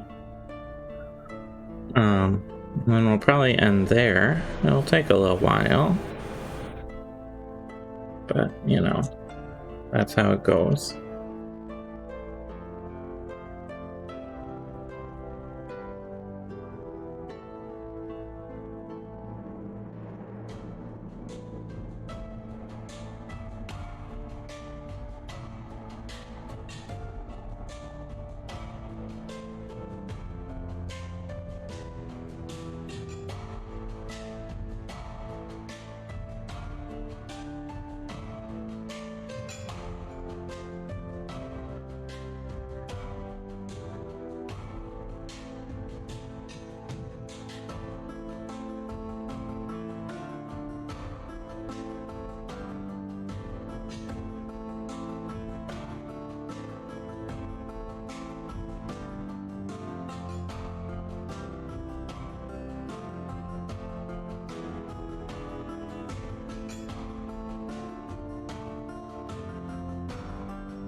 Looking forward to getting done with all these corner pieces.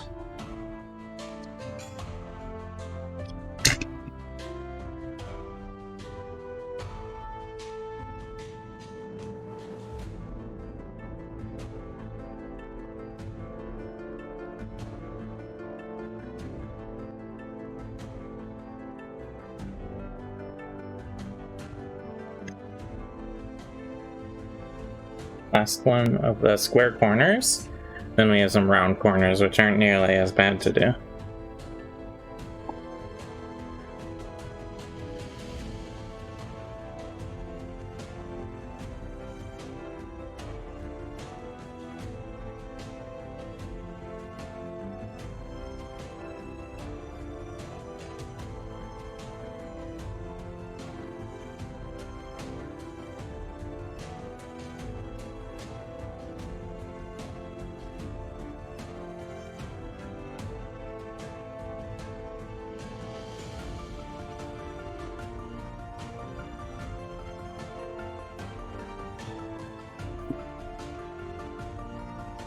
A ton of surface area hidden in each one of these, because all of the little cracks and crevices and stuff actually increase the surface area by a lot more than you sort of intuitively think.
Okay, onto the round corners. As you can see, the primer isn't applied like 100% evenly or thickly in every area. And honestly, that doesn't matter. The primary function of a primer is to give a surface that is easier for the paint to stick to. And even if it's just like dusted on, it still is doing that job. So when you're doing your primer, unless you're doing some special applications of paint, you generally can get away with not having like the most even regular primer.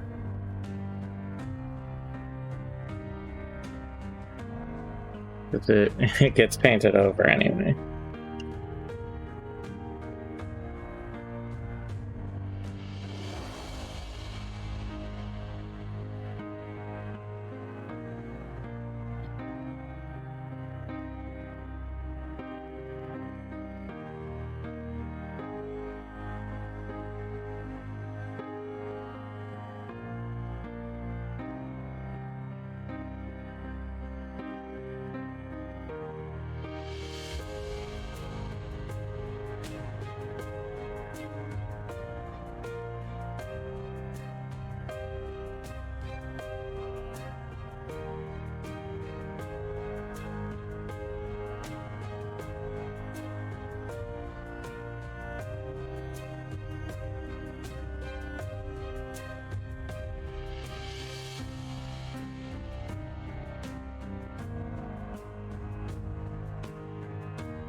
Mm-hmm.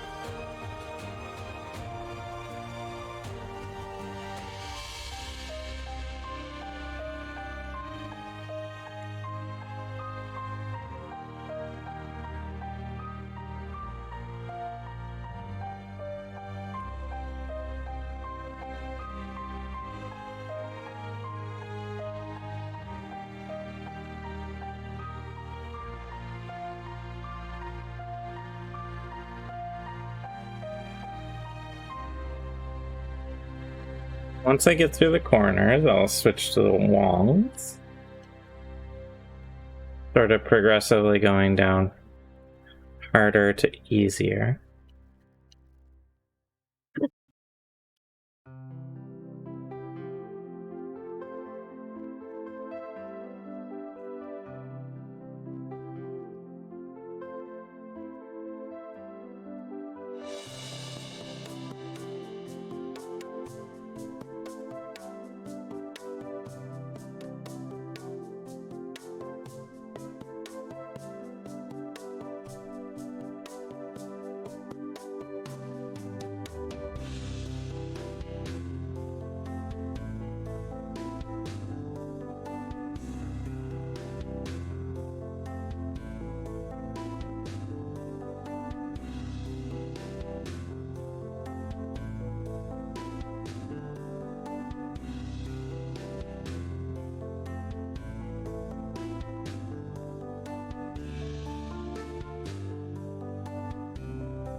And we'll do this giant one.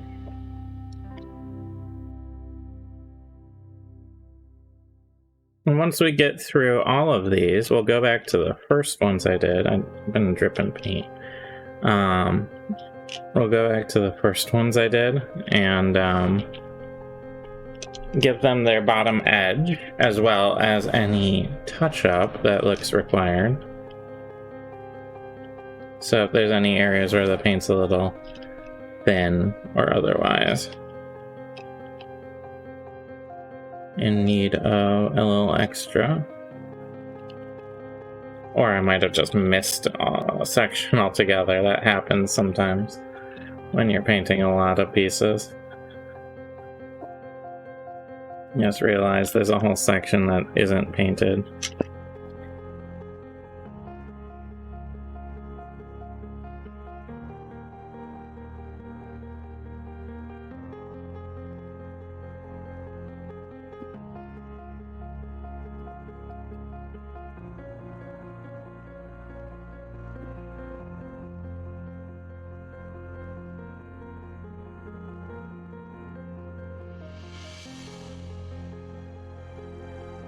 Of course, we'll be back on Monday. We'll be highlighting, like we did, all of the bricks, like we did at the start of today. And then there's a couple detail sections that will need to be painted, and we'll see if we can go to washing after that. Specifically the runes, the fire runes, some of the door frames, things like that.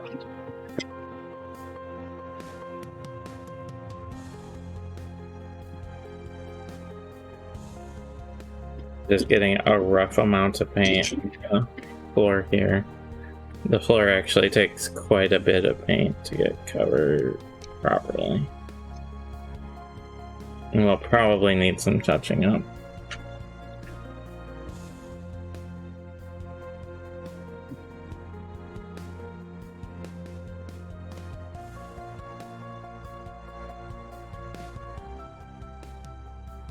But we'll let that dry as it is and see how it looks. So, with those corners done, we're going to move on to our floor and walls. If it takes a lot of paint, we should just try carpeting. We do have rugs, little mini rugs.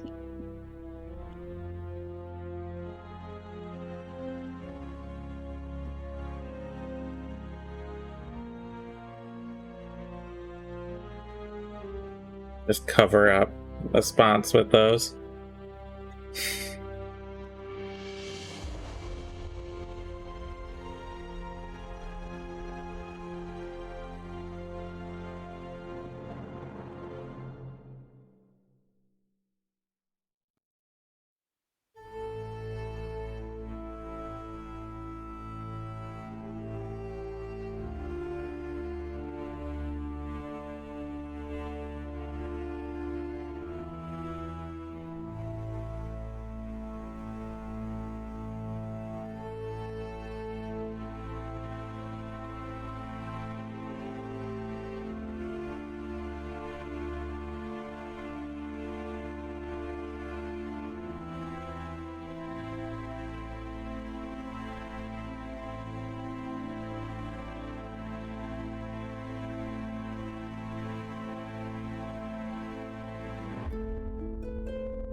I always like really seeing the transformation of these tiles from one stage to the next.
All these tiles as quick as I can without like sacrificing quality. It's basically my goal. There's not too terribly much to share about technique or anything here. I'm just taking a big brush and spreading the same color out over everything.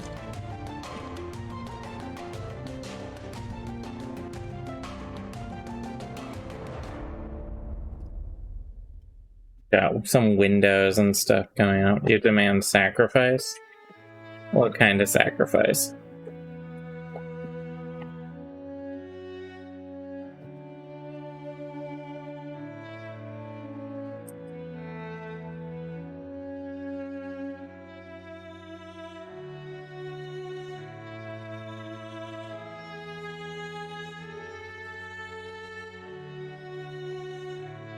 You need a goat for sacrifice? I don't have a goat, so you're on your own there, I guess.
a guest star hiding behind the camera. Wait, is there a problem with the camera angle? Okay. Oh, you were saying if you could sneak by without being seen. Understood. Do you want to say something off camera at least? No? Do you want... As far as everyone knows, I'm just pretending there's someone else here.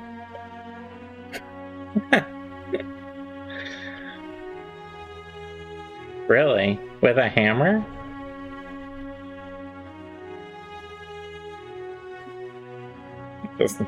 That last part was made up. Oh, I don't know. I'm just pretending Lexi came down to grab a few things from the shelf off of camera.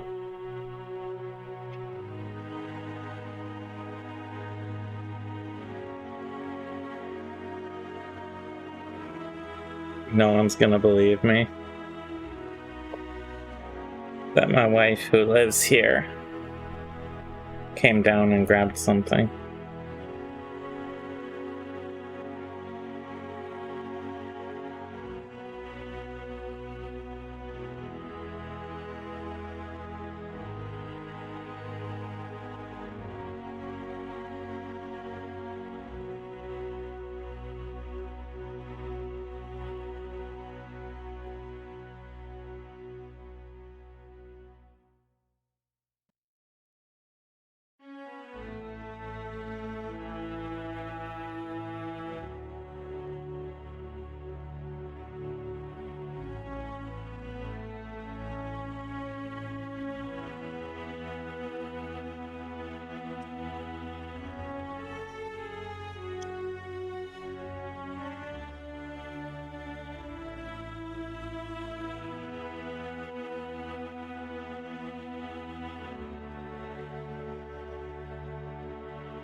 So, this is how you mass produce tiles by hand. What I'm doing here.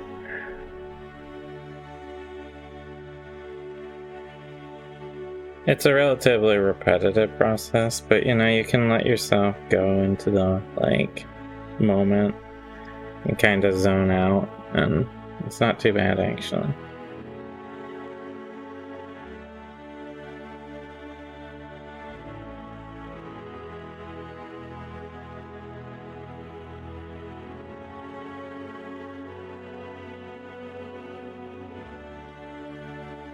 I think this base coating process would be better handled with an airbrush, just getting the volume that you need out quickly. And that's something we're looking into changing too. Just getting, you know, everything else will be done like this, but just getting this base coat on with an airbrush, I think, will be a more efficient.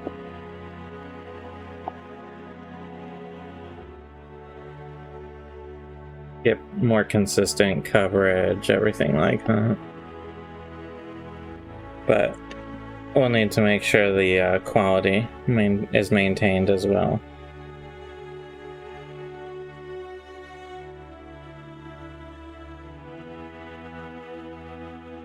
Of course.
Okay. Whew. We're getting close to just the dungeon stone, the more rough cut stone. Not too much more to do in the fancier, flatter cut stone.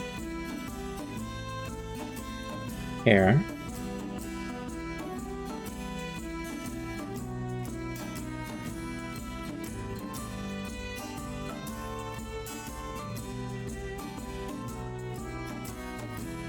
And come Monday, we'll be doing highlight bricks and maybe even washing. So if you want, check out that stream. It'll be Monday at 10 a.m. Eastern here on Twitch. Otherwise, you can always watch on YouTube. And if you're watching on YouTube now, thanks for watching. Do the like, subscribe stuff. Hope you're enjoying just sitting back, relaxing, and watching me paint this stuff.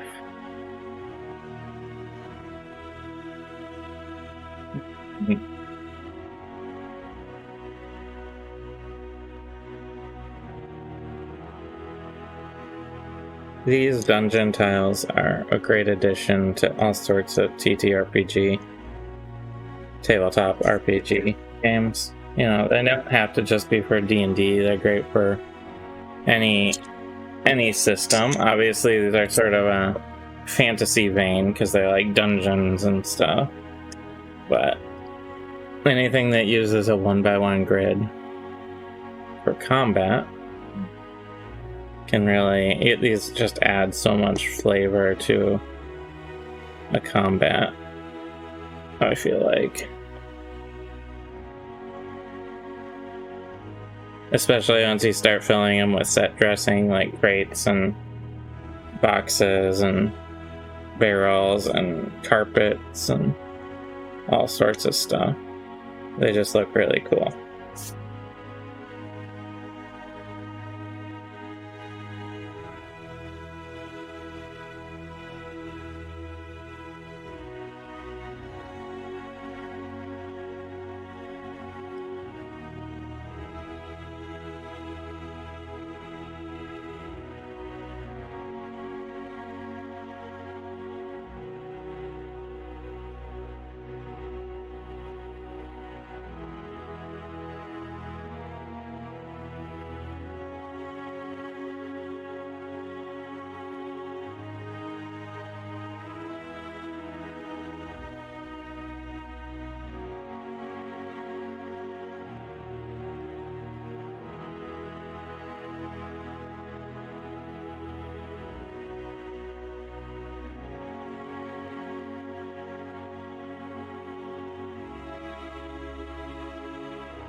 Here's one of my runes.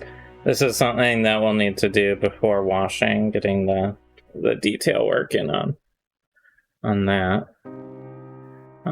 We have a couple of those to do. So that might be something we do on Monday, is some of the detail work on these pieces.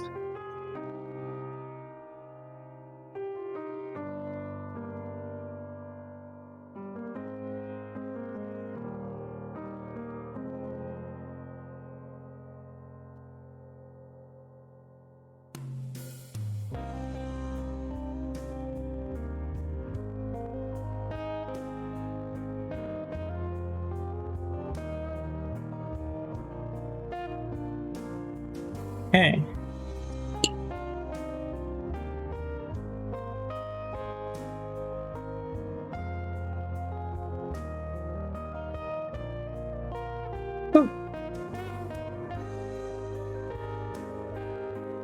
And then I just have a few more tiles to prime as well, so we're getting through this huge amount of dungeon that we've been working on for some time now.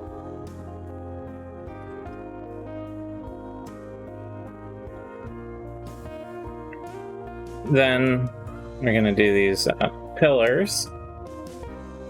I'm gonna move into the dungeon stone and then do the floors. And then after that, all we have left is to do the sides and touch up. Because sometimes the paint dries a little funny and you just need to give it a little extra touch up.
Move into dungeon tiles.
Get this big one done.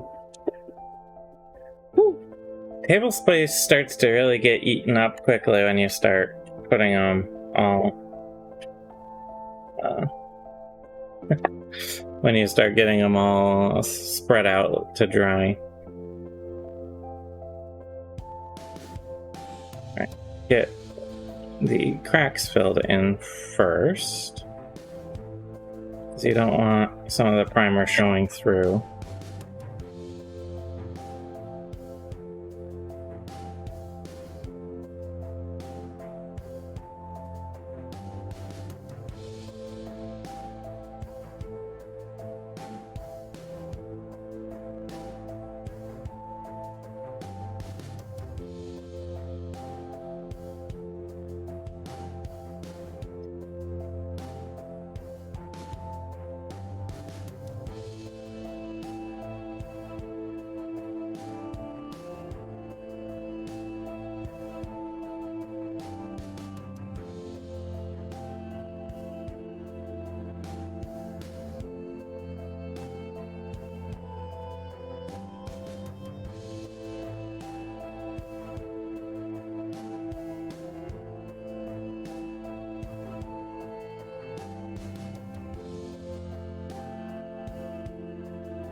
go. I'm gonna need to get another thing of paint out, I think. I was hoping to get through everything, but with the floors I still have to look to, and the touch-up and everything like that, I don't think it's gonna happen. This uses up a fair amount of paint to get all of these covered.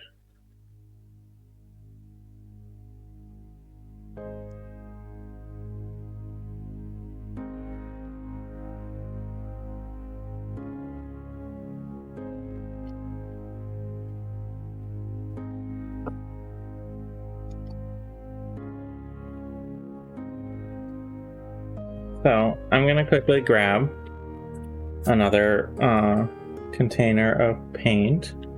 Let's actually account for this, which will require a little stirring and a little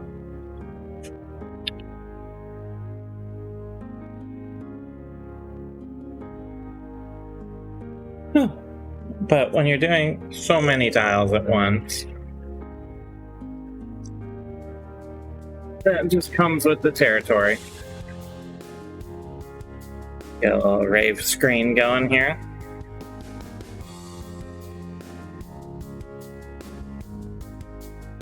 We're gonna give it a stir and then some more shaking.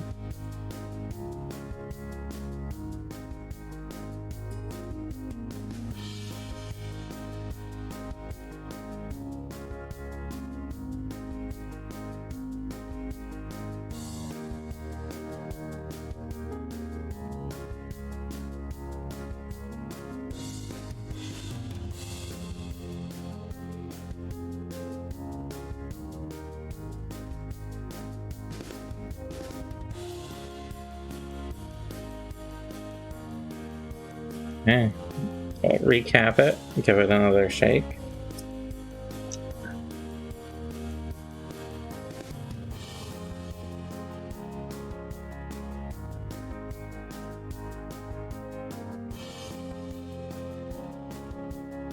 Could be good.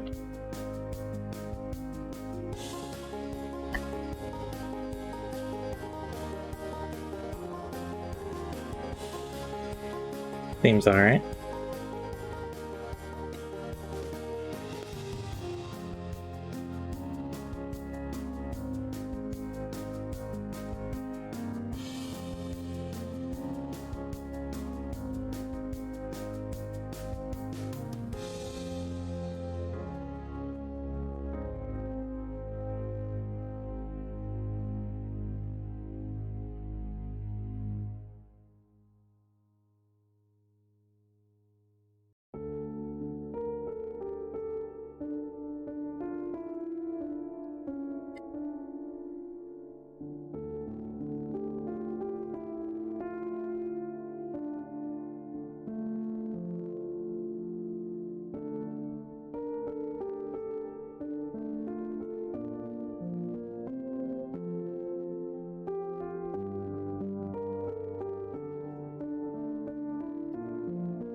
I'm on to the last 4 of these, and then a little stack of floors, and then we'll go back through, get the sides, and do touch-up.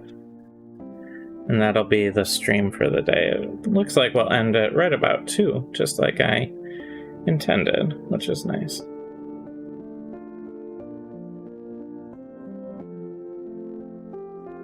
Keep up the pace.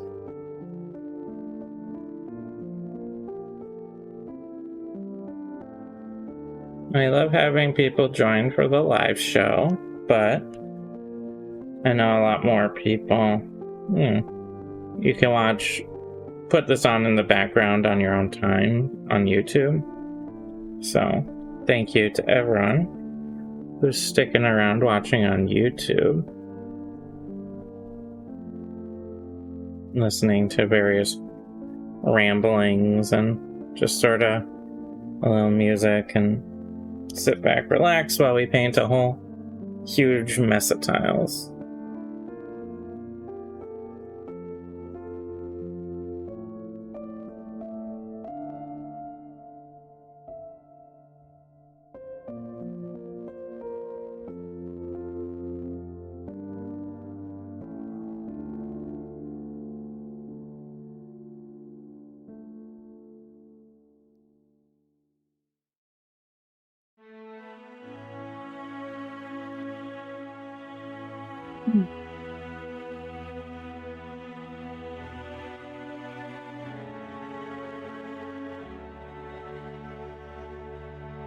Spend the weekend doing some more priming. We have a little batch left of random pieces. Some of the plaster and mortar being like town house set that we use for our tavern and everything. So it's sort of Tudor style building.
Okay, this is the last of the walls.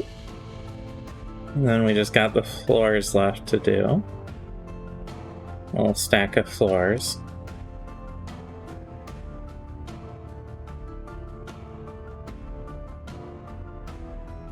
And then just edges and touch up. We might go a little over 2 here. The last of the walls, part 1. Yeah, we'll get to the last of the wall, part 2 in a little bit. But first, I'm gonna get all these floors painted, which should go now on HBO. Exactly.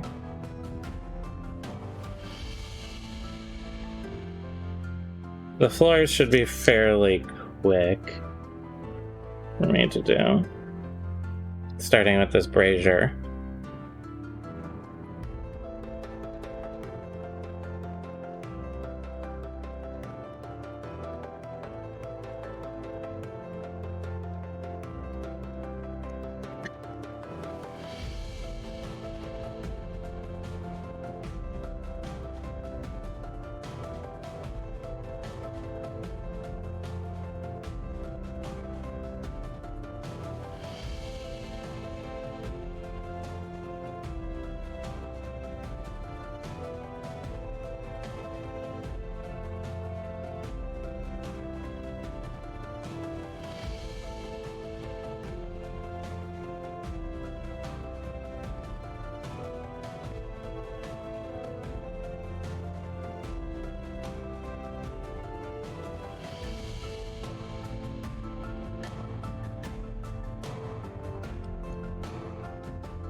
The Last of stuff on HBO. I heard Last of Us is pretty good, but having played the game, I don't really feel any intense desire to watch the show.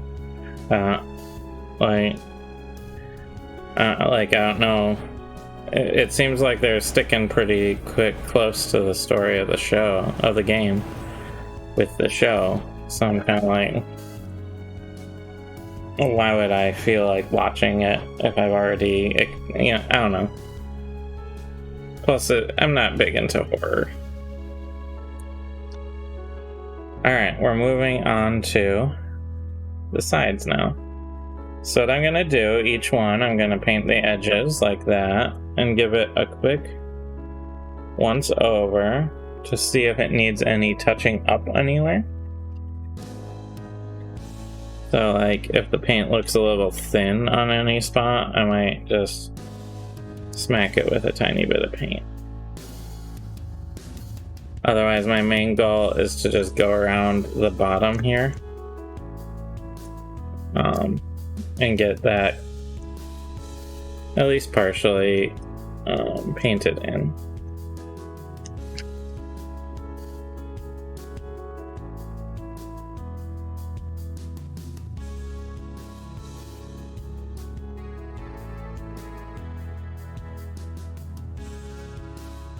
Like this one, it's a little thin up on top here, so I'm just gonna go over it.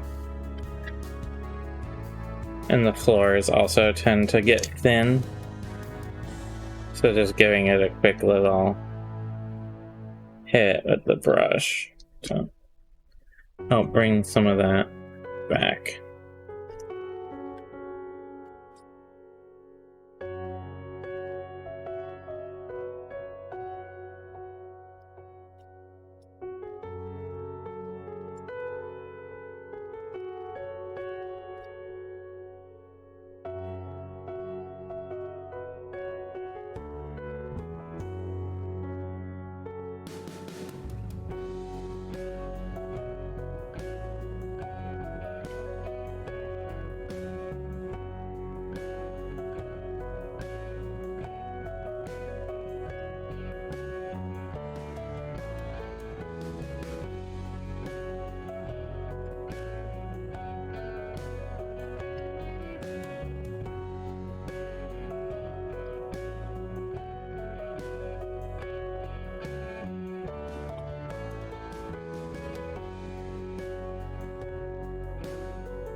At least this part goes fairly quick. I know we're quickly approaching 2, so I'm just gonna get through all of these pieces touched up and everything. And then we'll be ending maybe a little after 2 today. Which is fine, we ended a little before 2 on Wednesday, so it evens out.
Get this big piece done.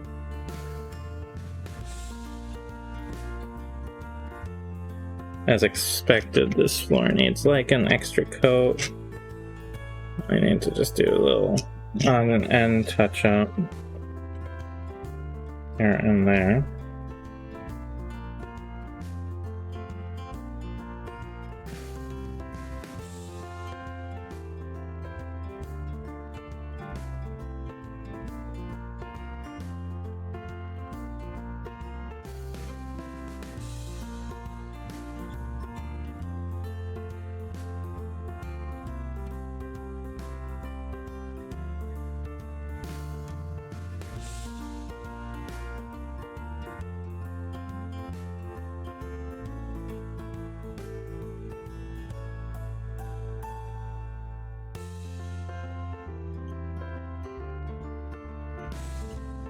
Okay.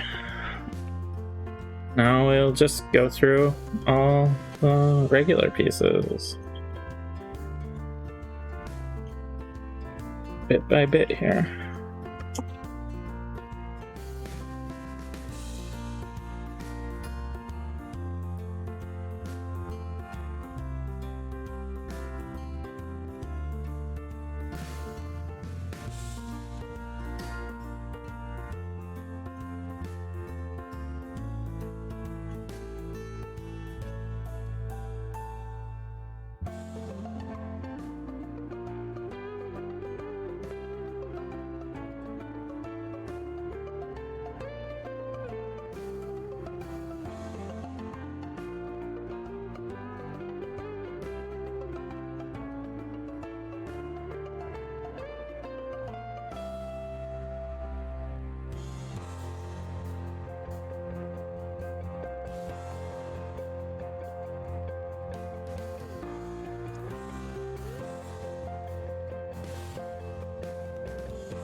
All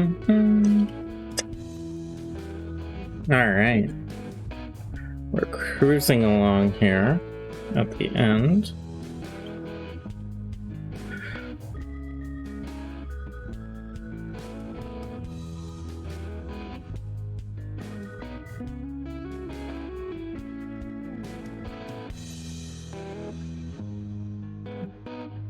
When I look up and stop looking at endless sea of gray, I'm gonna, like, every color I see is gonna be super vibrant.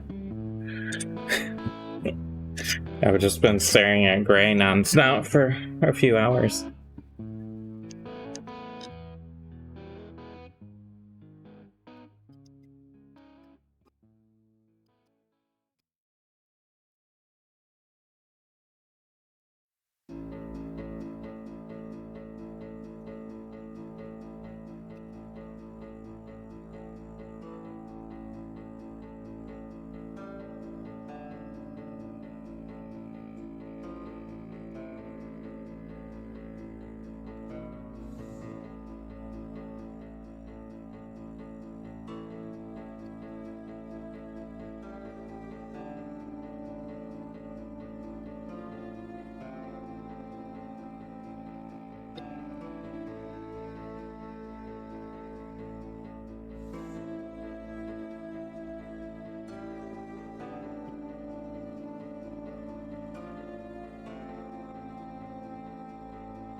Okay, we are getting close to it. So while once I get to the floors, I'll start sort of giving us the closer, the rundown on stuff about the show. Yeah, we're on the last wall here. So, as you've been watching, this is Relaxing Painting. We do this sort of thing Mondays, Wednesdays, and Fridays from 10 a.m. Eastern to 2 p.m. Eastern. So you can check us out live. Otherwise, you can watch on YouTube. Any sort of liking, subscribing, and belling, doing the notification bell, I want to say is the thing. That all helps. So please feel free to do that. We put our last episode up when our live episode ends, typically. So just about now, Wednesday's episode should be coming up, and this episode will have just aired Monday, probably at 2 p.m. So you can always catch up. Not that there's like an ongoing story with these. But you can catch up to us and check us out on YouTube. We do a D&D show as well, where we use these tiles. That airs 2 p.m. on Sundays, 2 p.m. Eastern, Sundays on Twitch, and then that goes up on YouTube and in podcast form. So make sure to check that out. I know we're pretty far into the story now, so that's something you can sort of listen to in the car, catch up on, maybe.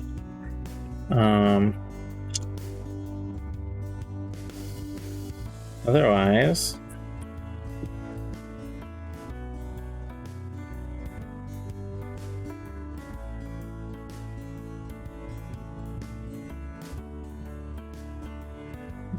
prop things.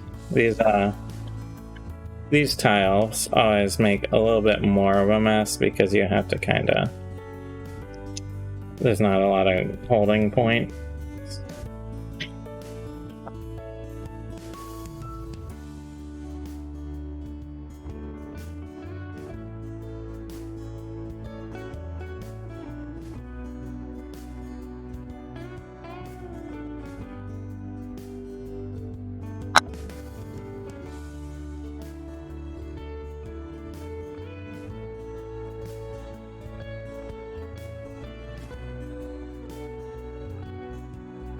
But that's why we wear gloves.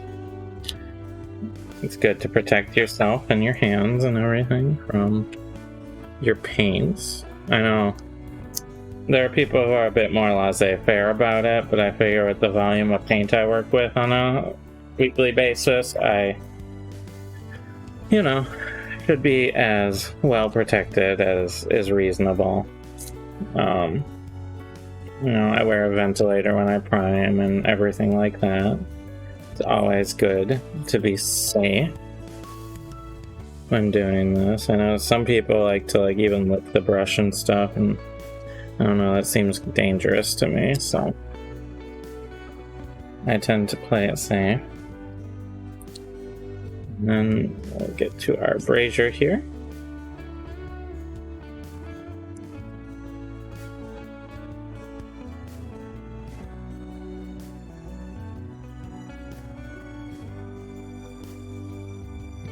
Okay, so that is it for today.